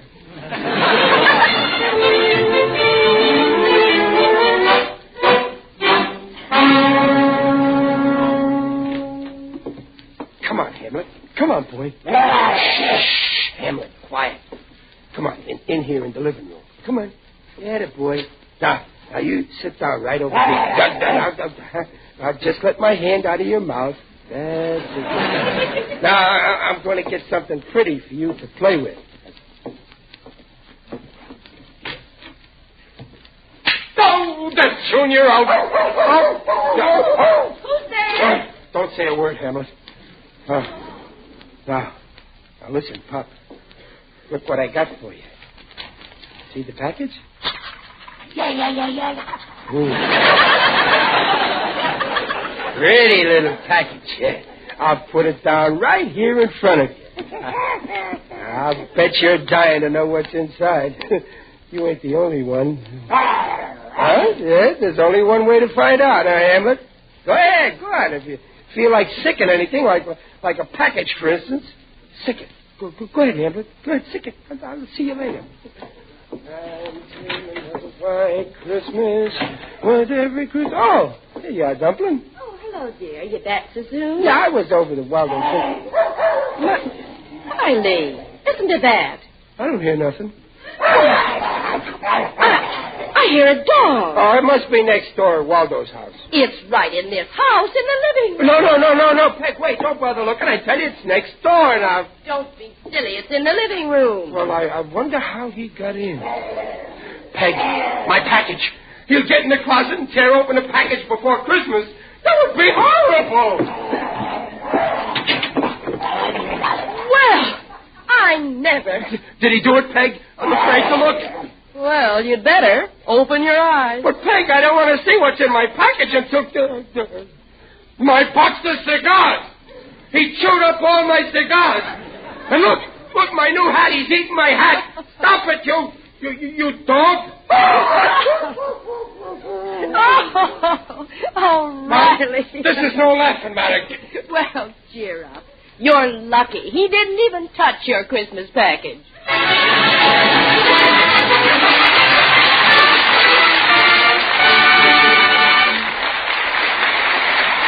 Well, Riley's plan has gone to the dog, along with his new hat and cigars. In a moment, we'll return to Riley's mysterious Christmas package, but right now, this is Ken Niles speaking for your meat industry. You know, there used to be an old song that went something like this. If I can't get the girl I want, I'll take the one I can get. Well, that's pretty sporting psychology these days at your meat store. You're not always getting the exact cuts of meat you want, just when you want them. But listen, the meat industry is handling the greatest tonnage in history, with a critical shortage of help. For instance, the number of hogs processed this year has set a new record. The fact remains that the needs of war often leave less choice of meat for the needs at home. Here's how Mrs. Niles is meeting the situation. She's introduced me to cuts of meat that are not only usually available, but are unusually good. Meat ideas I've never met before. Beef heart, stuffed with dressing, and that's some stuff. Beef biscuit with vegetables. Hot tongue served with a snappy horseradish sauce. Beef stew, or any of the stews, including our old friends' lamb or mutton stew. Anyway, you know it by now, but I'll say it again. All meat, regardless of kind or cut, contains the same highest quality protein. So we say meat is a yardstick of protein foods because meat measures up to every protein need. And now back to the life of Riley with William Bendix as Riley.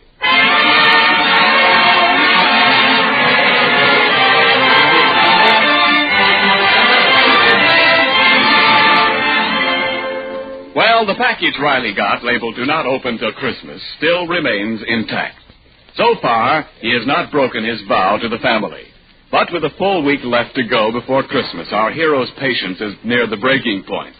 Right now, he's studying a big book, reading off names. Yarbo, Yerbert, Yuccolini, Yuzzy. Riley, what are you mumbling about in here? What's that big book? Zeb, Zacko. Oh, this dumpling, this is the city directory of Walla Walla. Oh, are you still trying to find out who sent you that package? No, I'm just reading this for pleasure. Zibolovsky, Zizimo. It's nice to know your fellow Americans, you know. Well, I wish all I had to do was read about who lives in Walla Walla. Zutboot, Zaugu, Zuz. No, I don't recognize the faces of any of these names. I give up. I ain't going to think about that darn package. Who's there? It's Digby Odell, the friendly undertaker. Well, it ain't my favorite undertaker. How are you, Diggy? Greetings, Riley. You're looking well.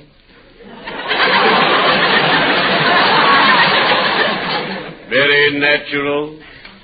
Well, thanks. I feel good, too. Well, what brings you here, Digger? Just passing by.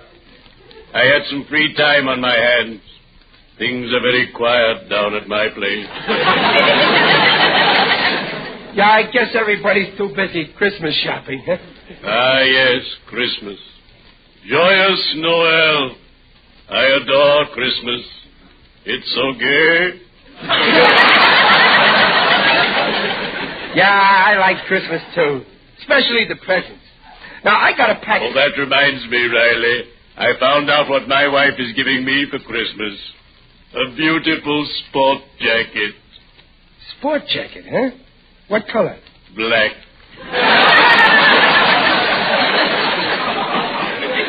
A light black. I'll bet you'll look good in it. Speaking of presents, my little boy is getting me my favorite book, The Good Earth. I love to bury myself in a book. Well, The Good Earth is great for that. Now, Digger, I got a package here, see? Ah, yes. Do not open before Christmas. Yeah, and I'm aching to know what's in it, but I swore I wouldn't open it. I'm afraid I can't help you, Riley. I can't imagine what's inside, and I haven't got X-ray eyes. Well, guess I'll have just to wait. Digger, I know how I can find out what's in there without opening it. I'll have this package X-rayed.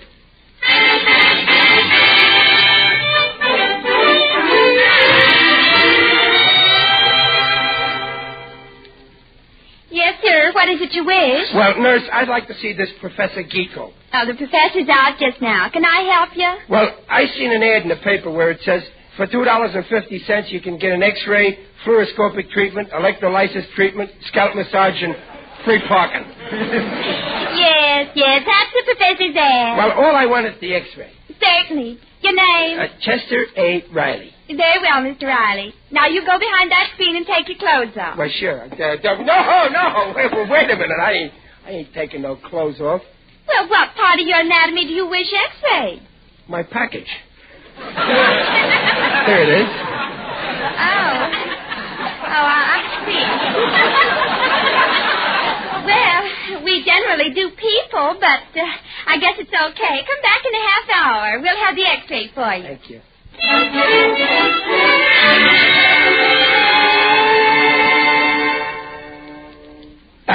pardon me. The nurse said... The nurse is out. I am Professor Geeko. Can I help you? Well, I had an X-ray taken. The name is Chester Riley. Chester Riley. Yeah. Well, I'll see if I can find the plate in this file. Now, let's see. J. Johnson, K. King, L. Oh, here's my lunch. P.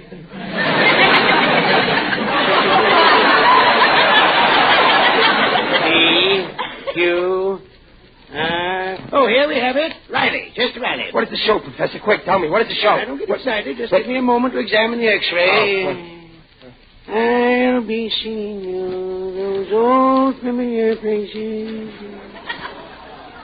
Gee, God! Oh, what's the matter, Professor? Frankly, I don't see how you can breathe. According to this X-ray, you have no lungs. No lungs? Oh, you don't understand, Professor. I certainly don't. This is a remarkable case. Better lie down. You may be dead. Professor, you mean the X-ray don't show nothing? Nothing. I advise immediate surgery. Listen, Professor, I don't need nothing taken out of me. You're right. You need something put in. Now, when can we operate? Well, not right now, Professor. As far as my anatomy goes, I got a motto which says, do not open until Christmas.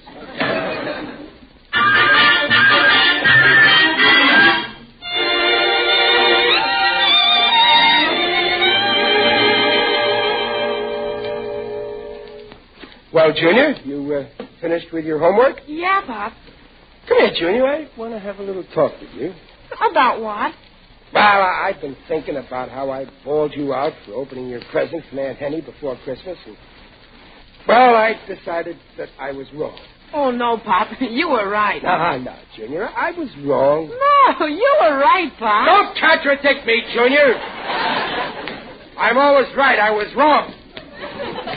After all, what's so terrible about opening a package before Christmas? Why, Pop, doing a thing like that shows a person is weak-willed. A fella's got to resist temptation. Remember, Pop, life is just a bowl of cherries, but that doesn't mean there aren't pitfalls. Junior, who taught you nonsense like that? You did. Well, there are times when you shouldn't listen to me. Now listen to me. Sometimes being weak-willed is a good thing. Oh, how do you mean? Well, look, today I saw an expensive Christmas gift in a store which I wanted to get for a certain boy whom I've known personally for 13 years. The gift was too expensive, but I was too weak to resist, and so I bought it for him. You did, Pop? What was it? I'll give you a hint. It starts with an R. R? Yep. Roller skates? No. I said expensive. I might as well tell you. A bicycle.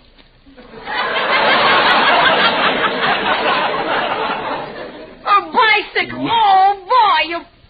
But, Pop, bicycle doesn't start with an R. Oh, this was a red bicycle. Wasn't that nice of me to buy it? Oh, sure was. Mm-hmm. Any boy would appreciate a favor like that. He sure would. Well, I'm glad to see that we understand each other. Now, listen. Nobody will know. I'll go out of the room. Then you go to the closet, get the package. No, Pop, I won't do it. You won't. Why, you tricked me. Okay. From now on, we're through. We ain't on speaking terms. We're finished. I'll support you. I'll put you through school. I'll pay for your wedding. But from then on, you're on your own. Hello. What's going on here? Oh, hello, Babs, honey. Gee, I'm glad to see you. Here, sit down here next to your daddy. Well, Dad, what's gotten into you? You know, Babs, I never appreciated you as much as I should. When you were born, I wanted a boy, and so I was a little annoyed with you. But today, I changed my mind. I'm glad you're a girl, Babs. Oh, something tells me you had a fight with Junior. Oh, Papa's trying to convince me it'd be okay if he opened his Christmas present now. There's no harm in that, is there, Babs, honey? Why, Dad, I'm surprised at you. After all, life is just a bowl of cherries with pitfalls. That's enough! My own children turning against me. Okay, that settles it. I'm through with both of you.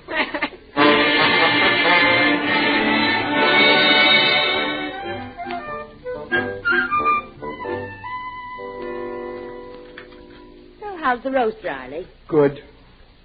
Peg, please tell your son to pass the salt. What? Well, Riley, what? Tell your daughter to do the same with the pepper. What's going on here? Did you children have a fight with your father? No, Mom, he just asked me. Junior, Well, he wanted to... I did not. I did not ask you to open my present for me. Oh, so that's it. Riley, look. For heaven's sake, will you do me a favor and open that present? No, I got willpower. Please. Oh, well, you're begging me? Yes, Dad. We all are. Please open it. Oh, you're pleading with me, huh? Oh, yes, Riley, for goodness Well, say that you're pleading with me. All right. We're pleading. Please open it. Well, okay. Just to keep peace in the family, I'll do it. But I'm doing it against my will. Oh, that's Junior! Oh! Riley, for heaven's sake, take off that mousetrap. No, I'll take it off later. First, I got to look in the parcel. Well, what's in it, Riley? Well, tell us, Dad. What is it? Nothing. But it's full of nothing. No, Pop, look. There's something at the bottom. A card. Let me see. There's writing on it. It says, Dear friend, if you succumb to temptation and open this package before Christmas, you have absolutely no willpower. Send $2 immediately to Professor Ludwig Stefanati, Box 27, Walla Walla, for his famous book entitled How to Develop Your Willpower. Daddy, it must be a new kind of advertising. And you fell for it. Who fell for it? I knew it all the time. Honest, I did.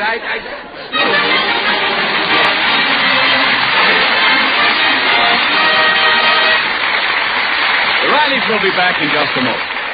We've talked about the importance of meat for breakfast to start the worker out right.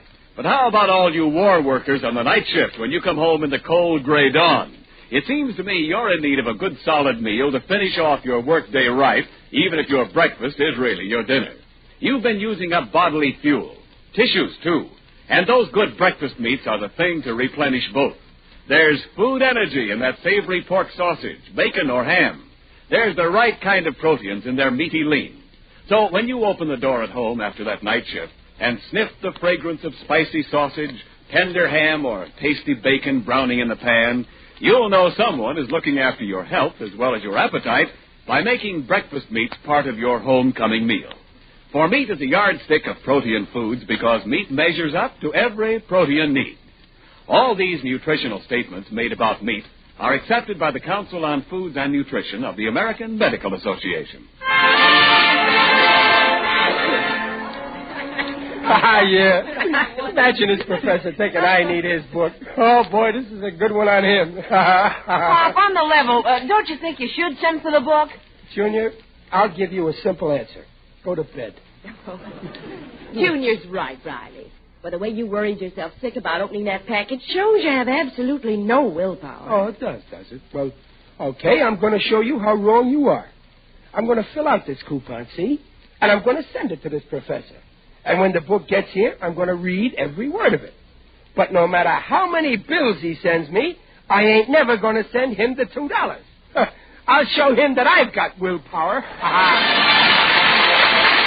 Don't miss The Life of Riley on Christmas Eve when Riley has another hilarious adventure and learns a lot more about the true meaning of Christmas.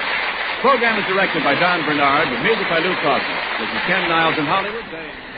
This is the Blue Network. 7:30 at KECA, Los Angeles. Transcribed.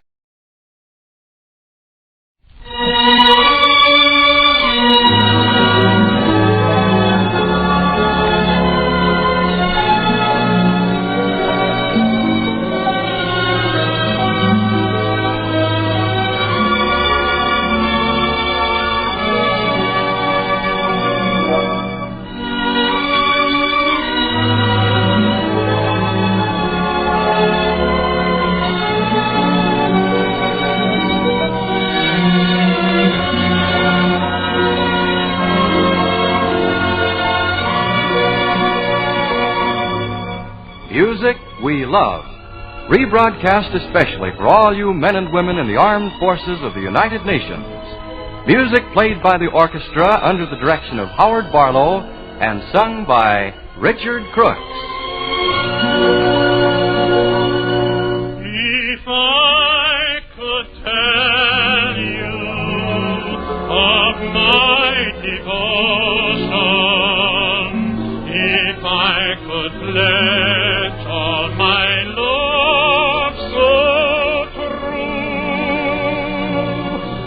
then my confession would find expression in all the music my heart sings to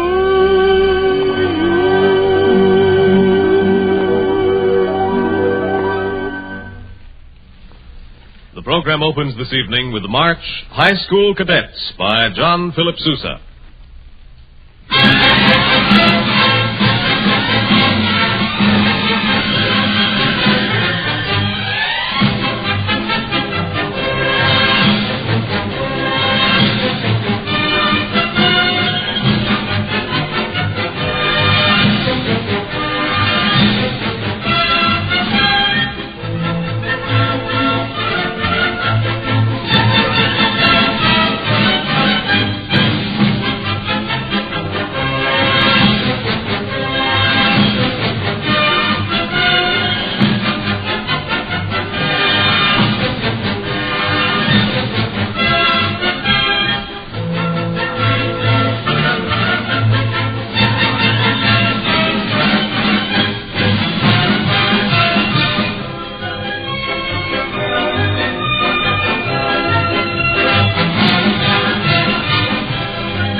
Richard Crooks has chosen as his first selection, A Dream by Grieg.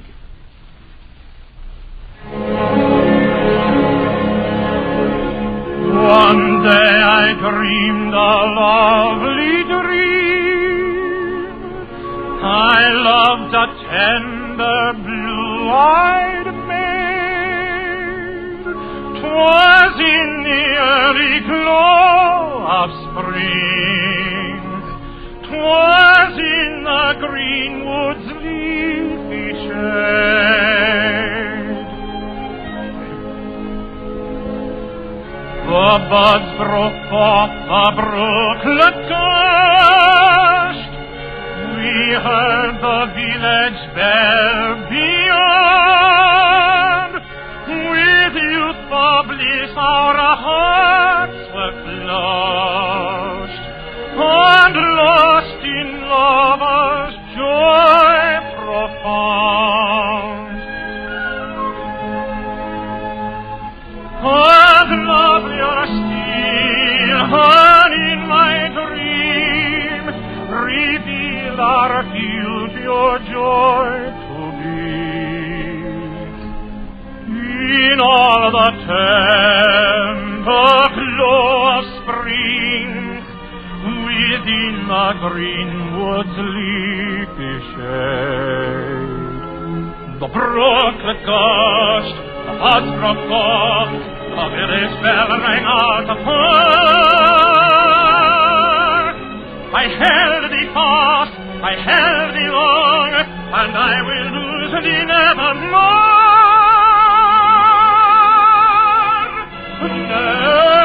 Nevermore, nevermore. Oh, springtime in that shady wood, forever I shall live in you. There in my dream I saw the truth. My dream became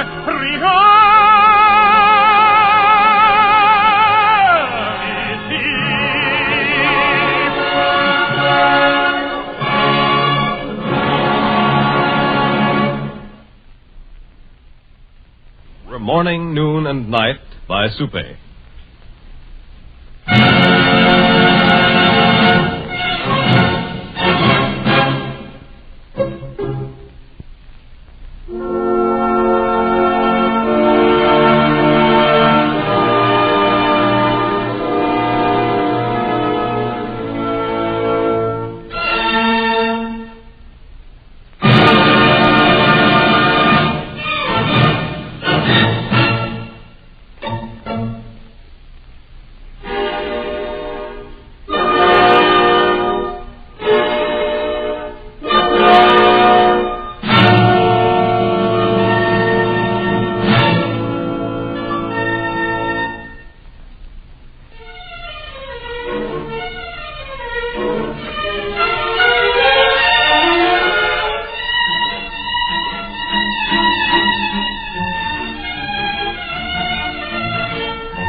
Richard Crooks has sung Drink to Me Only with Thine Eyes.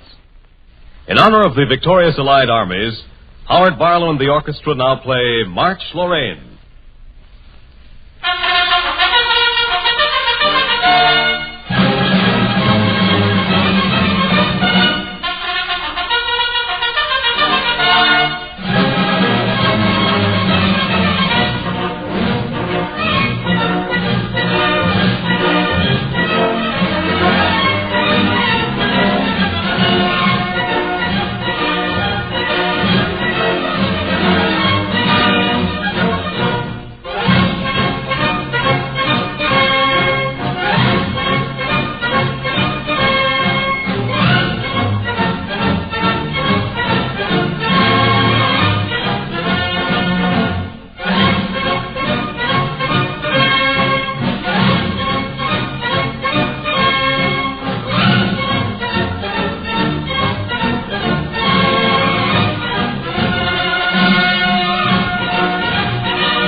Listen, I'll sing you a sweet little song of a flower that's not root and dead, yet dearer to me, yes, than all of its mates, though each holds aloft its proud head.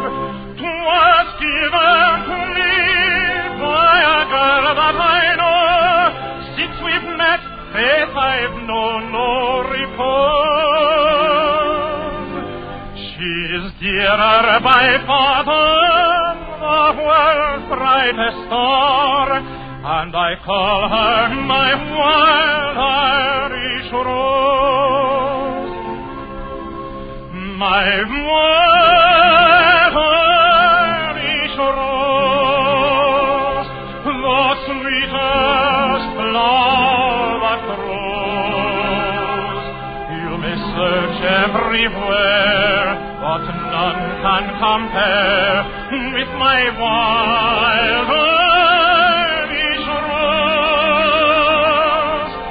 My wild Irish rose, the dearest flower that grows.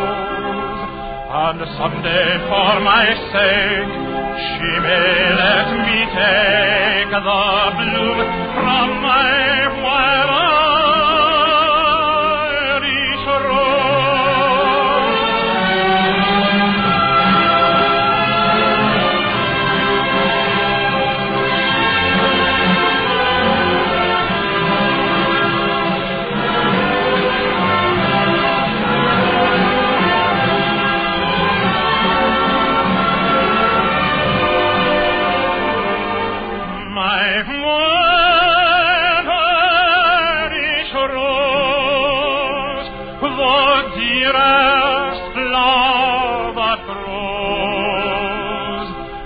someday, for my sake, she may let me take the bloom from my wild Irish rose.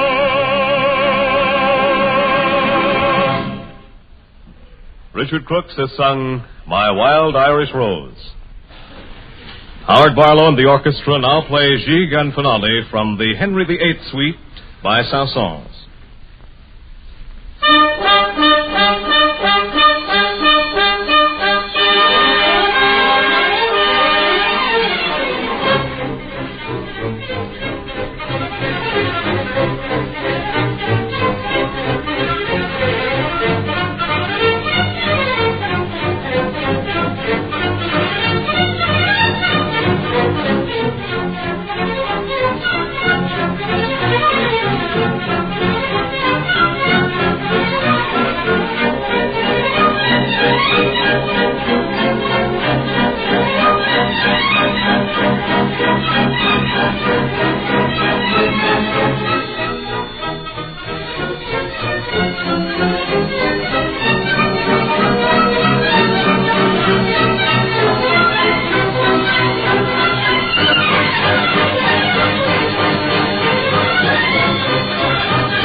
The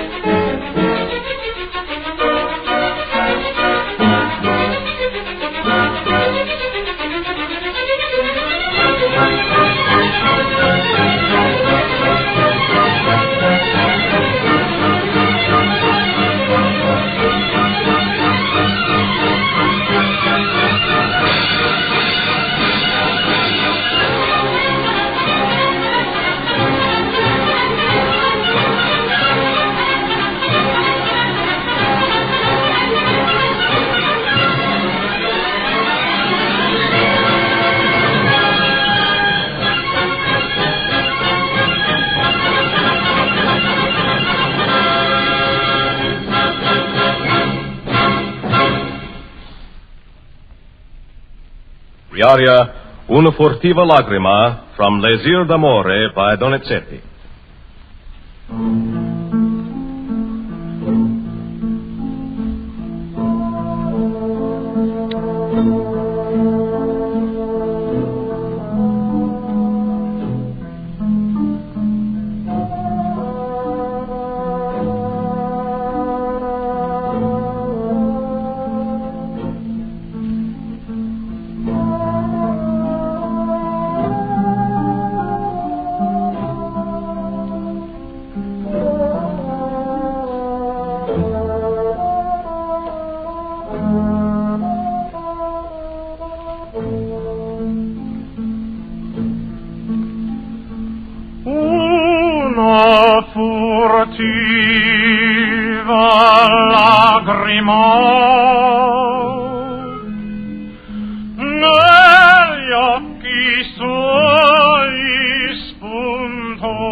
Por morir si può morir.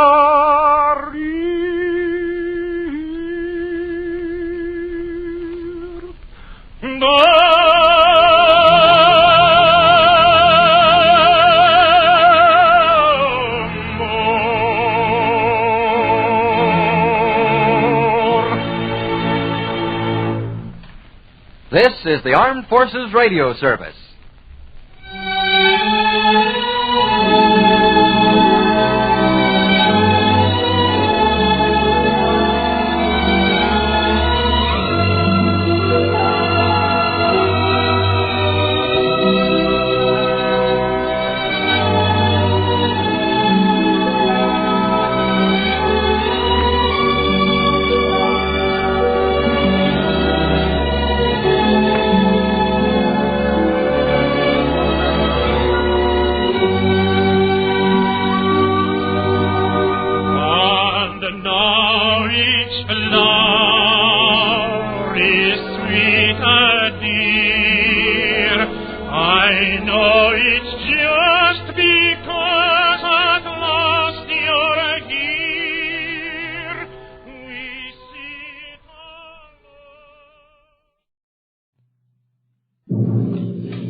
Presenting Loretta Young in Doctor in Crinoline, with Walter Houston as commentator on the Cavalcade of America, sponsored by the DuPont Company, maker of better things for better living through chemistry.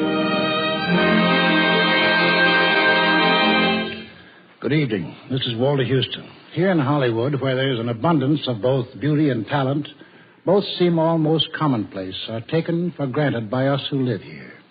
And yet, tonight's Cavalcade star, beautiful, gracious, and talented, has carved a special place in our hearts, as we know she has in yours.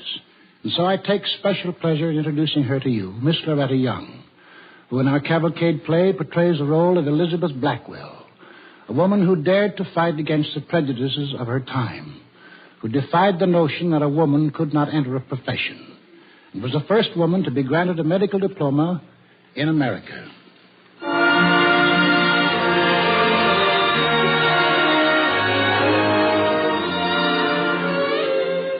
The year is 1899, the village of Hastings in England. There, on a hillside cottage called Rock House, the world-renowned Dr. Elizabeth Blackwell spends her declining years with her friend and companion, Kitty Barry. Now in the peaceful garden of Rock House, on a sweetly warm June afternoon, Dr. Elizabeth sits with a young English friend, Laura Dawson, while Kitty reads aloud a letter from America, from the medical college from which Dr. Elizabeth graduated 50 years before. And so ended our celebration of the 50th anniversary of Geneva's most distinguished graduate. With every good wish for your continued health and happiness, in which the governors, the faculty, and the student body of Geneva join me, I am, dear madam, your humble and obedient servant, William Johnston, President. Dr. Elizabeth, how very wonderful. Is that all, Kitty? Goodness gracious, Dr. Elizabeth, what more could you ask? Oh, no, you're right. I couldn't reasonably ask for more. Well, I should think not.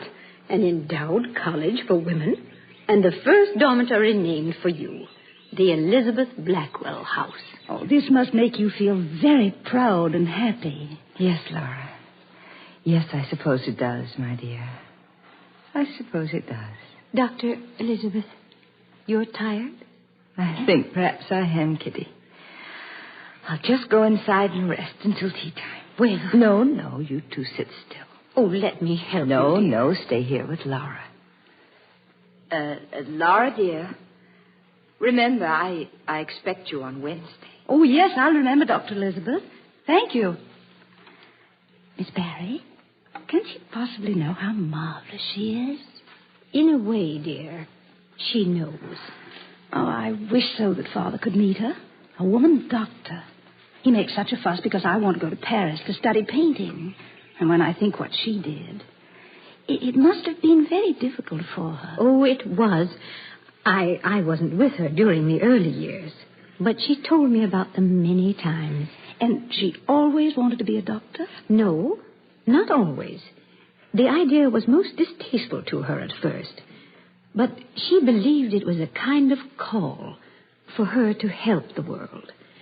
I think she finally made up her mind in the summer after her father died. That was 1844, when she was 23. She was living in Cincinnati then, and she told me about a morning when she talked with her Aunt Barbara, her father's younger sister. Aunt Barbara, what did Dr. Muzzy say? Oh, I know he wouldn't approve, but what reason did he give? What reason would he give?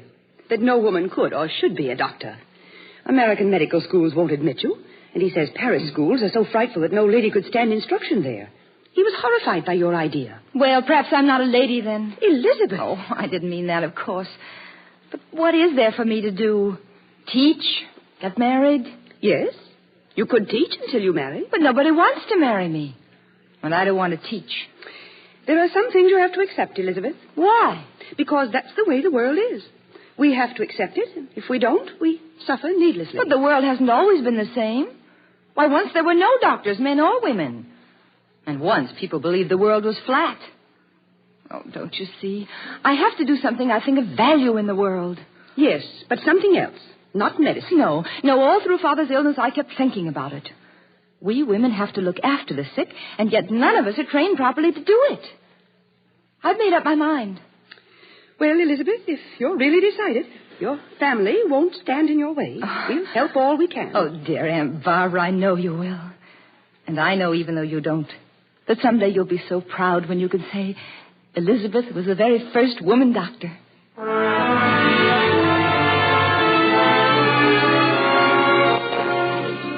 But it wasn't easy for Dr. Elizabeth Laura, writing to one medical school after another and being turned down by every one of them, until she finally got a letter of acceptance from Geneva. That was one of the happiest days of her whole life. But when she got there and interviewed the president... Please have a chair, Miss Blackwell. Oh, thank you, Dr. Lee. I'm so sorry that I couldn't get here before term opened, but the letter came so late. Quite so. Miss Blackwell, I may as well tell you the truth. Your arrival here is a surprise.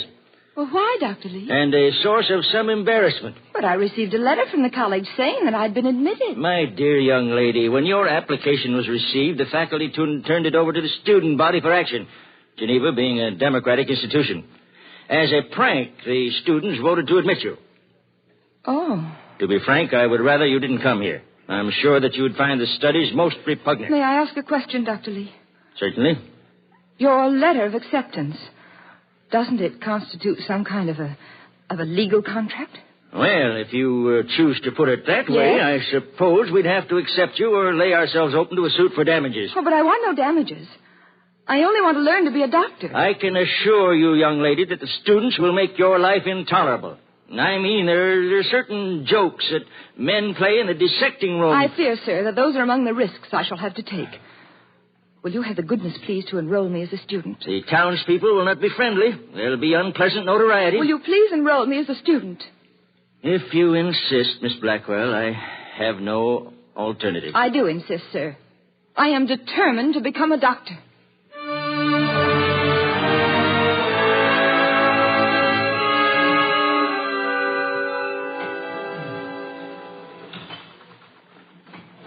Well, I have that article on the doctor in petticoats. You want to hear? Indeed, I do. As we previously informed our readers, a young lady named Blackwell is enrolled in Geneva College. She is decorous in appearance, and when she removes her bonnet, she exposes a fine phrenology. However, we suggest that if she attains a medical degree, she confine her practice to disorders of the heart. It must be admitted that her effect on the class has been good. Gentlemen, before we begin our anatomy class, our new student at Geneva, Miss Elizabeth Blackwell, is waiting outside the classroom in the hall. There has been some doubt as to whether we should admit her to the dissecting room, and she has agreed to abide by your decision. On with the ladies. We vote for trousers for all. What is your verdict, gentlemen? All in favor, say aye. Aye. Very well, then. Will someone call Miss Blackwell? And may I suggest, with a lady in our midst, we shall have to curb our masculine merriment.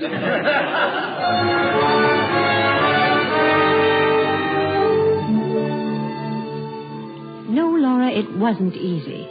But when her first term ended, she went back to Philadelphia feeling she had really accomplished something, that she was on the road to becoming a physician. To gain experience between school terms, she went to Blockley Almshouse and volunteered to work. It was both a poorhouse and a hospital, shunned by all good citizens. But for medical students, there couldn't be a better laboratory. The director, Mr. Gilpin, listened to her story. No, madam, no.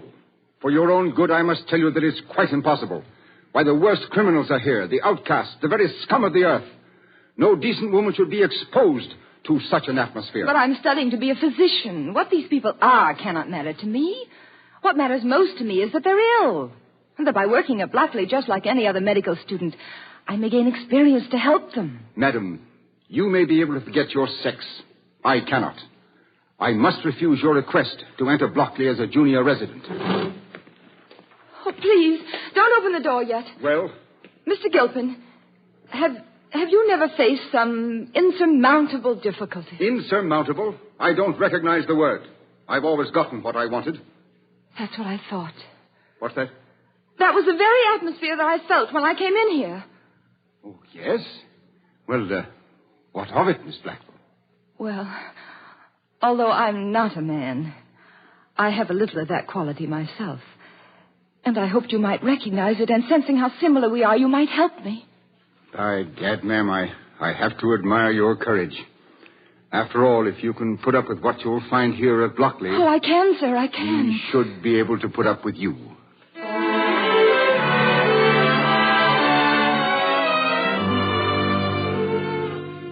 She was assigned to the women's ward, and everywhere she found indifference, callousness, filth.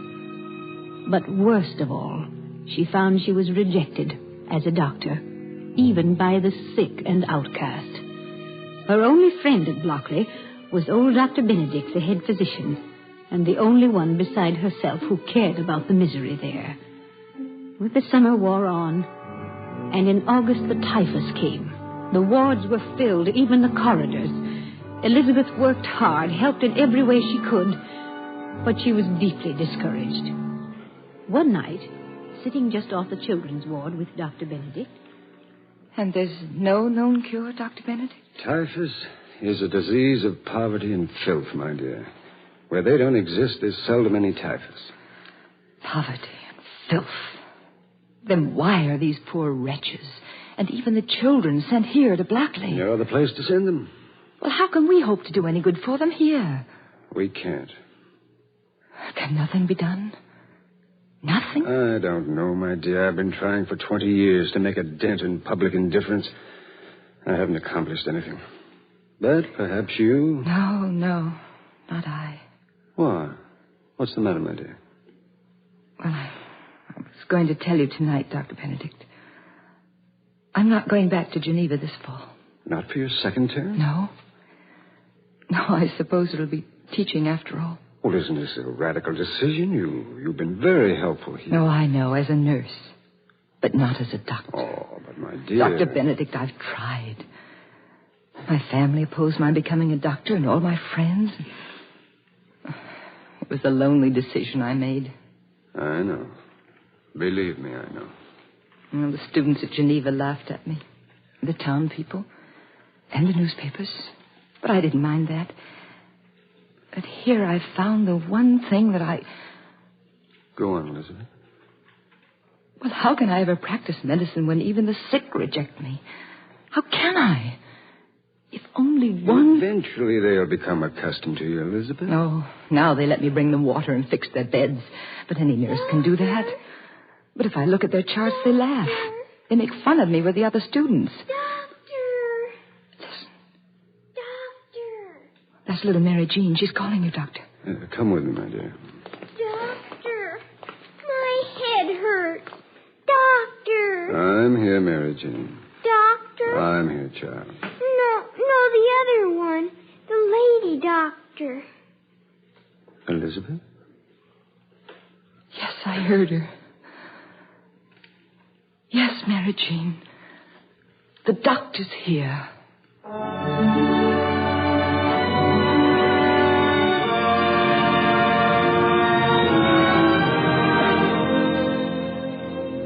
Yes, in that moment, the doctor was there. Elizabeth never faltered again. In the fall, she went back to Geneva and studied harder than ever. And when the second term was over, she stood proudly with the other students in the chapel of the medical school, waiting to receive her diploma. Domine Smith. Thank you, Doctor. Domine Fields. Thank you, Dr. Lee. Domine Hale. Thank you, sir. Domina Elizabeth Blackwell. Sir, I thank you. By the help of the Most High, it shall be the effort of my life to shed honor on your diploma.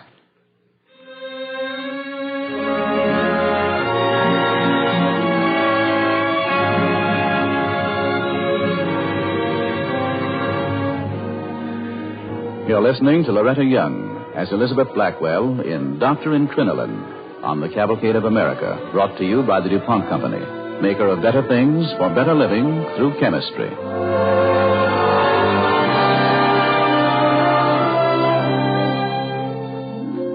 Elizabeth Blackwell graduated from Geneva Medical College in 1848 and became the first woman in the world to win a medical degree. As our play continues, Kitty Barry, Dr. Elizabeth's ward and companion, is telling the story of the doctor's life to a young English girl, Laura Dawson. 2 years' study in Paris and London. Was so much study required, Miss Barry? Oh, no, Laura, not for a man. But Dr. Elizabeth found out she had to be better trained than anyone else to be accepted anywhere. When she finished her studies in London, she went back to New York with a plan that she had been thinking about ever since she was at Blockley. She went to her Quaker friends, Mr. Stacy Collins and his daughter Cornelia, and asked them to drive with her through a certain section of New York. Mr. Collins, stop the carriage here near the curb. Ooh. Now look down this street. Those tenements are known as fever nests. In them, men, women, and children are crowded together in unbelievable filth. Thousands of them. And more crowding in whenever a boat docks from Europe. Just look, Father. The street swarms with children. Poor wretches. And so many hundreds never grow up. Die in the epidemics. And in all this district, Mr. Collins, there's no single medical charity of any kind. Nothing at all, Elizabeth. No dispensaries. Not one. So I've made up my mind to establish a charity office here. For women and children, a place where they could come for diagnosis. And which I could go out on visits. You will find it hard, Elizabeth. Harder than private practice. But no one will let me practice, even if that was what I wanted to do. Here the people would come. They have nowhere else. But they will need considerable money, Elizabeth. Oh, not a great deal, Mr. Collins. $50 to rent a small room, a few dollars for medical supplies and a few furnishings, and a sign for the door, which I can paint myself. Thy needs are indeed modest. Thy good work should not be wasted. Wait, Father. $50 is not going to be enough. Oh, yes, it will. Enough to start with. And that's the important thing, to get this work started. I agree, Elizabeth, but once started, it must continue. You open the dispensary. Some way I'll raise the funds to keep it going.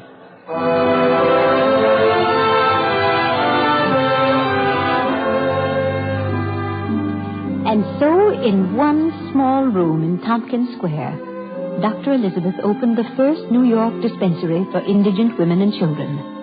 Her money didn't go far, and she had to move. First to 3rd Street, then to 15th. But finally, she managed to raise $10,000. And with that, she opened a fine, big infirmary on Bleecker Street. Crowds gathered in the street to stare at the building and to talk about the woman doctor. But no one came for medical care. No one. Until an Irish dock worker named Kevin Dwyer was brought in, half dead with pneumonia. Elizabeth saved him, and he was her first real friend on Bleecker Street. The morning he left the infirmary, Well, you're fit again, Mr. Dwyer. But you leave me with no work. You're not one to sit still, Doctor. No. No, I'm not. They'll come flocking to you now, I'm sure of it. With all those stories about me? I wonder. I heard those same stories, Doctor. Yes. Yes, I'm sure you did. And to be truthful with you, if I hadn't been dying and down in my luck, I wouldn't have come here myself. No, I don't suppose you would. But you saved my life, Dr. Elizabeth. And I'm saying if there are any more of those stories, and I hear them, well, I'm Irish, Doctor. I know, but... And you can count on Kevin Dwyer, Doctor. You're going to have plenty of work to do from now on.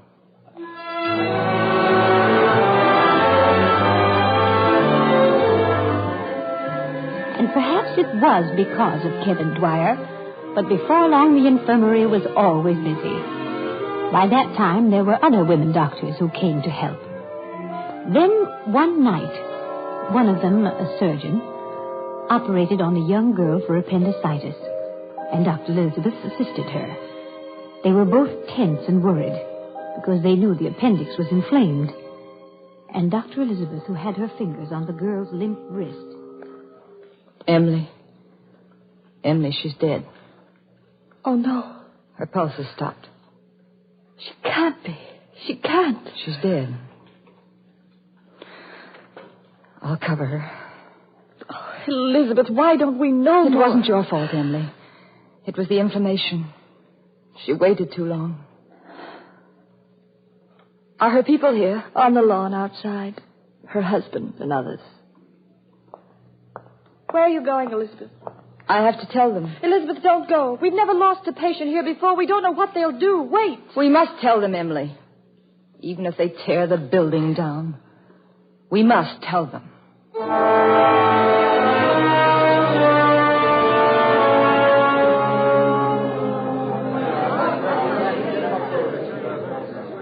Elizabeth, he's brought more men. If you'd only waited... Did you fasten all the shutters? Yes, but that won't keep them out. I should have gone for the police before... Where's Marie?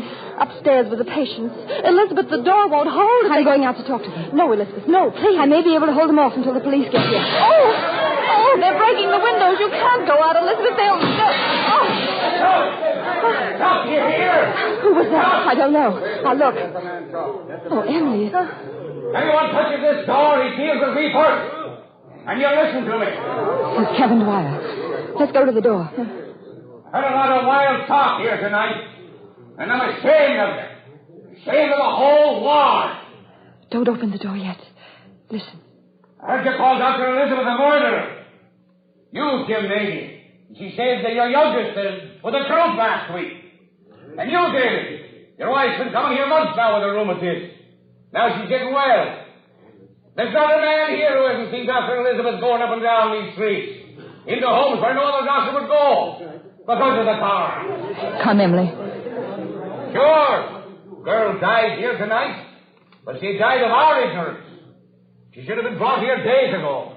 Their family, no. But, Dr. Elizabeth. Thank you, Kevin Dwyer. It's all right, Doctor. Could I speak to them? Sure, Doctor. And the doctor's going to say something now. No one speak out of turn. Go ahead, Doctor. Thank you. Kevin Dwyer said a girl died tonight of your ignorance. But it was through my ignorance, too. We know no cure for what she died of. Now, many of you think, as a woman doctor, I know less. But I'm trained, and I share knowledge available to every doctor. And more, as a woman, I share with your mothers and wives and sisters a knowledge of the terrible waste of needless death. For that has always been women's greatest burden and sorrow. Now, could I bear that burden afterwards if I had failed to fight for a human life?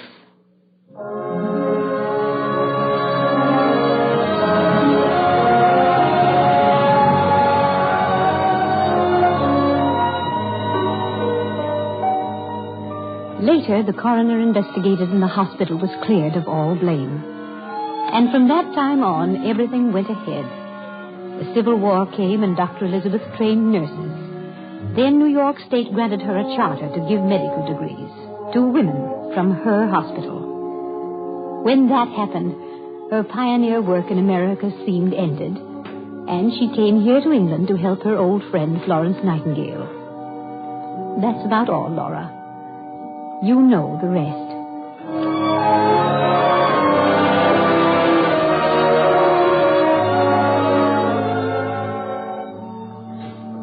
Dr. Elizabeth. Dr. Elizabeth, it's time for your tea. Oh, is it so late, Kitty? Oh, did Laura go? Yes, just a moment ago. The sun has almost set. I must have dozed. You had a long talk with Laura. Quite a long talk, dear. It's strange, Kitty. I was dreaming, or remembering, all those years. Geneva, the time I went to Blockley Ann's house. Were you, Dr. Elizabeth? Oh, I must be getting old. Well, let's have our tea now. And read me the letter again from Geneva College. The college that admitted me as a joke.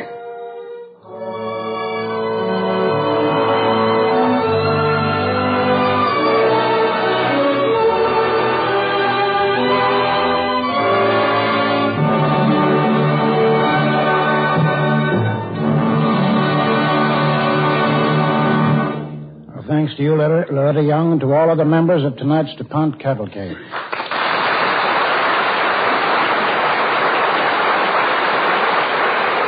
I've often wondered just what we'll do with all our airplanes after the war. Well, the other day I learned about some uses that we'll put some of them to, such as spraying and dusting our forests to help get rid of pests that are destroying them. Some of this work has already been tried, I'm told, and here's the man who knows the whole story, Gail Whitman. Thanks, Walter. I don't think anyone knows the whole story because we've only begun to use planes this way. But already it shows great promises. For example, there's a pest called the spruce budworm. In the past half-dozen years, it has killed 9/10 of the balsam fir and half the spruce trees in some badly infected areas. Areas containing as much as 15,000 square miles of timber. Well, this year, the Canadian Department of Agriculture and the United States Bureau of Entomology and Plant Quarantine ran some tests. They used planes to spray chemicals from the air and kill the budworm. The United States supplied a low-speed biplane. In Canada, they used an autogyro. Both planes are equipped with jets that can handle concentrated spray mixtures. And in a single day, they covered as much land as a machine on the ground could cover in an entire season. And, of course, planes can fly over regions ground crews could never reach. So here's one worthwhile job for planes after the war. Spraying the forests, safeguarding millions of trees badly needed for lumber, pulpwood, and plastics. What about the farmers using planes that way, Gain? You mentioned that to me before. That's right, Walter. Insects now destroy billions of dollars worth of fruits and vegetables every year. Planes already have been used to dust or spray potato fields in Wisconsin, cotton in the South, and vegetables and fruits in Texas and New Jersey. By flying just above the tops of the plants, they can spread clouds of chemicals from nozzles placed under their wings. But this is just the beginning. So you see, insecticide dusts and sprays for forest and farm, laid from low-flying airplanes, represent an after-the-war development of great promise. A number of dust and spray chemicals have been developed by DuPont, manufacturer of better things for better living through chemistry. And now here's Walter Houston. Next week's Cavalcade play comes to you on Christmas Day. It's a special holiday story called America for Christmas, and the pleasure of playing the part of the master of ceremonies for a USO camp show has fallen to me. A role I rather like because it carries me back to my vaudeville days on the old Keith and Orpheum circuits. The story will be especially heartwarming to those of you who have loved ones in the fighting fronts, men and women who are thinking of a different Christmas, a Christmas at home with families and friends. I hope you'll be with us to hear America for Christmas, next Monday on the DuPont Cavalcade of America. Thank you and good evening.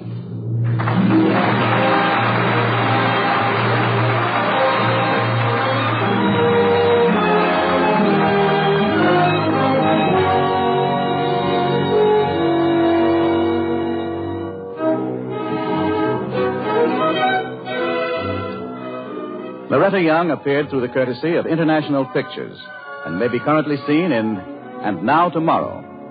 The music on tonight's cavalcade was composed and conducted by Robert Armbruster. Jeanette Nolan appeared in the role of Kitty. This evening's cavalcade play was written by Merrill Dennison and was based upon Rachel Baker's book, The First Woman Doctor, published by Julian Messner. This is Gane Whitman inviting you to tune in next week to America for Christmas with Walter Houston. Brought to you by E.I. DuPont de Nemours and Company of Wilmington, Delaware.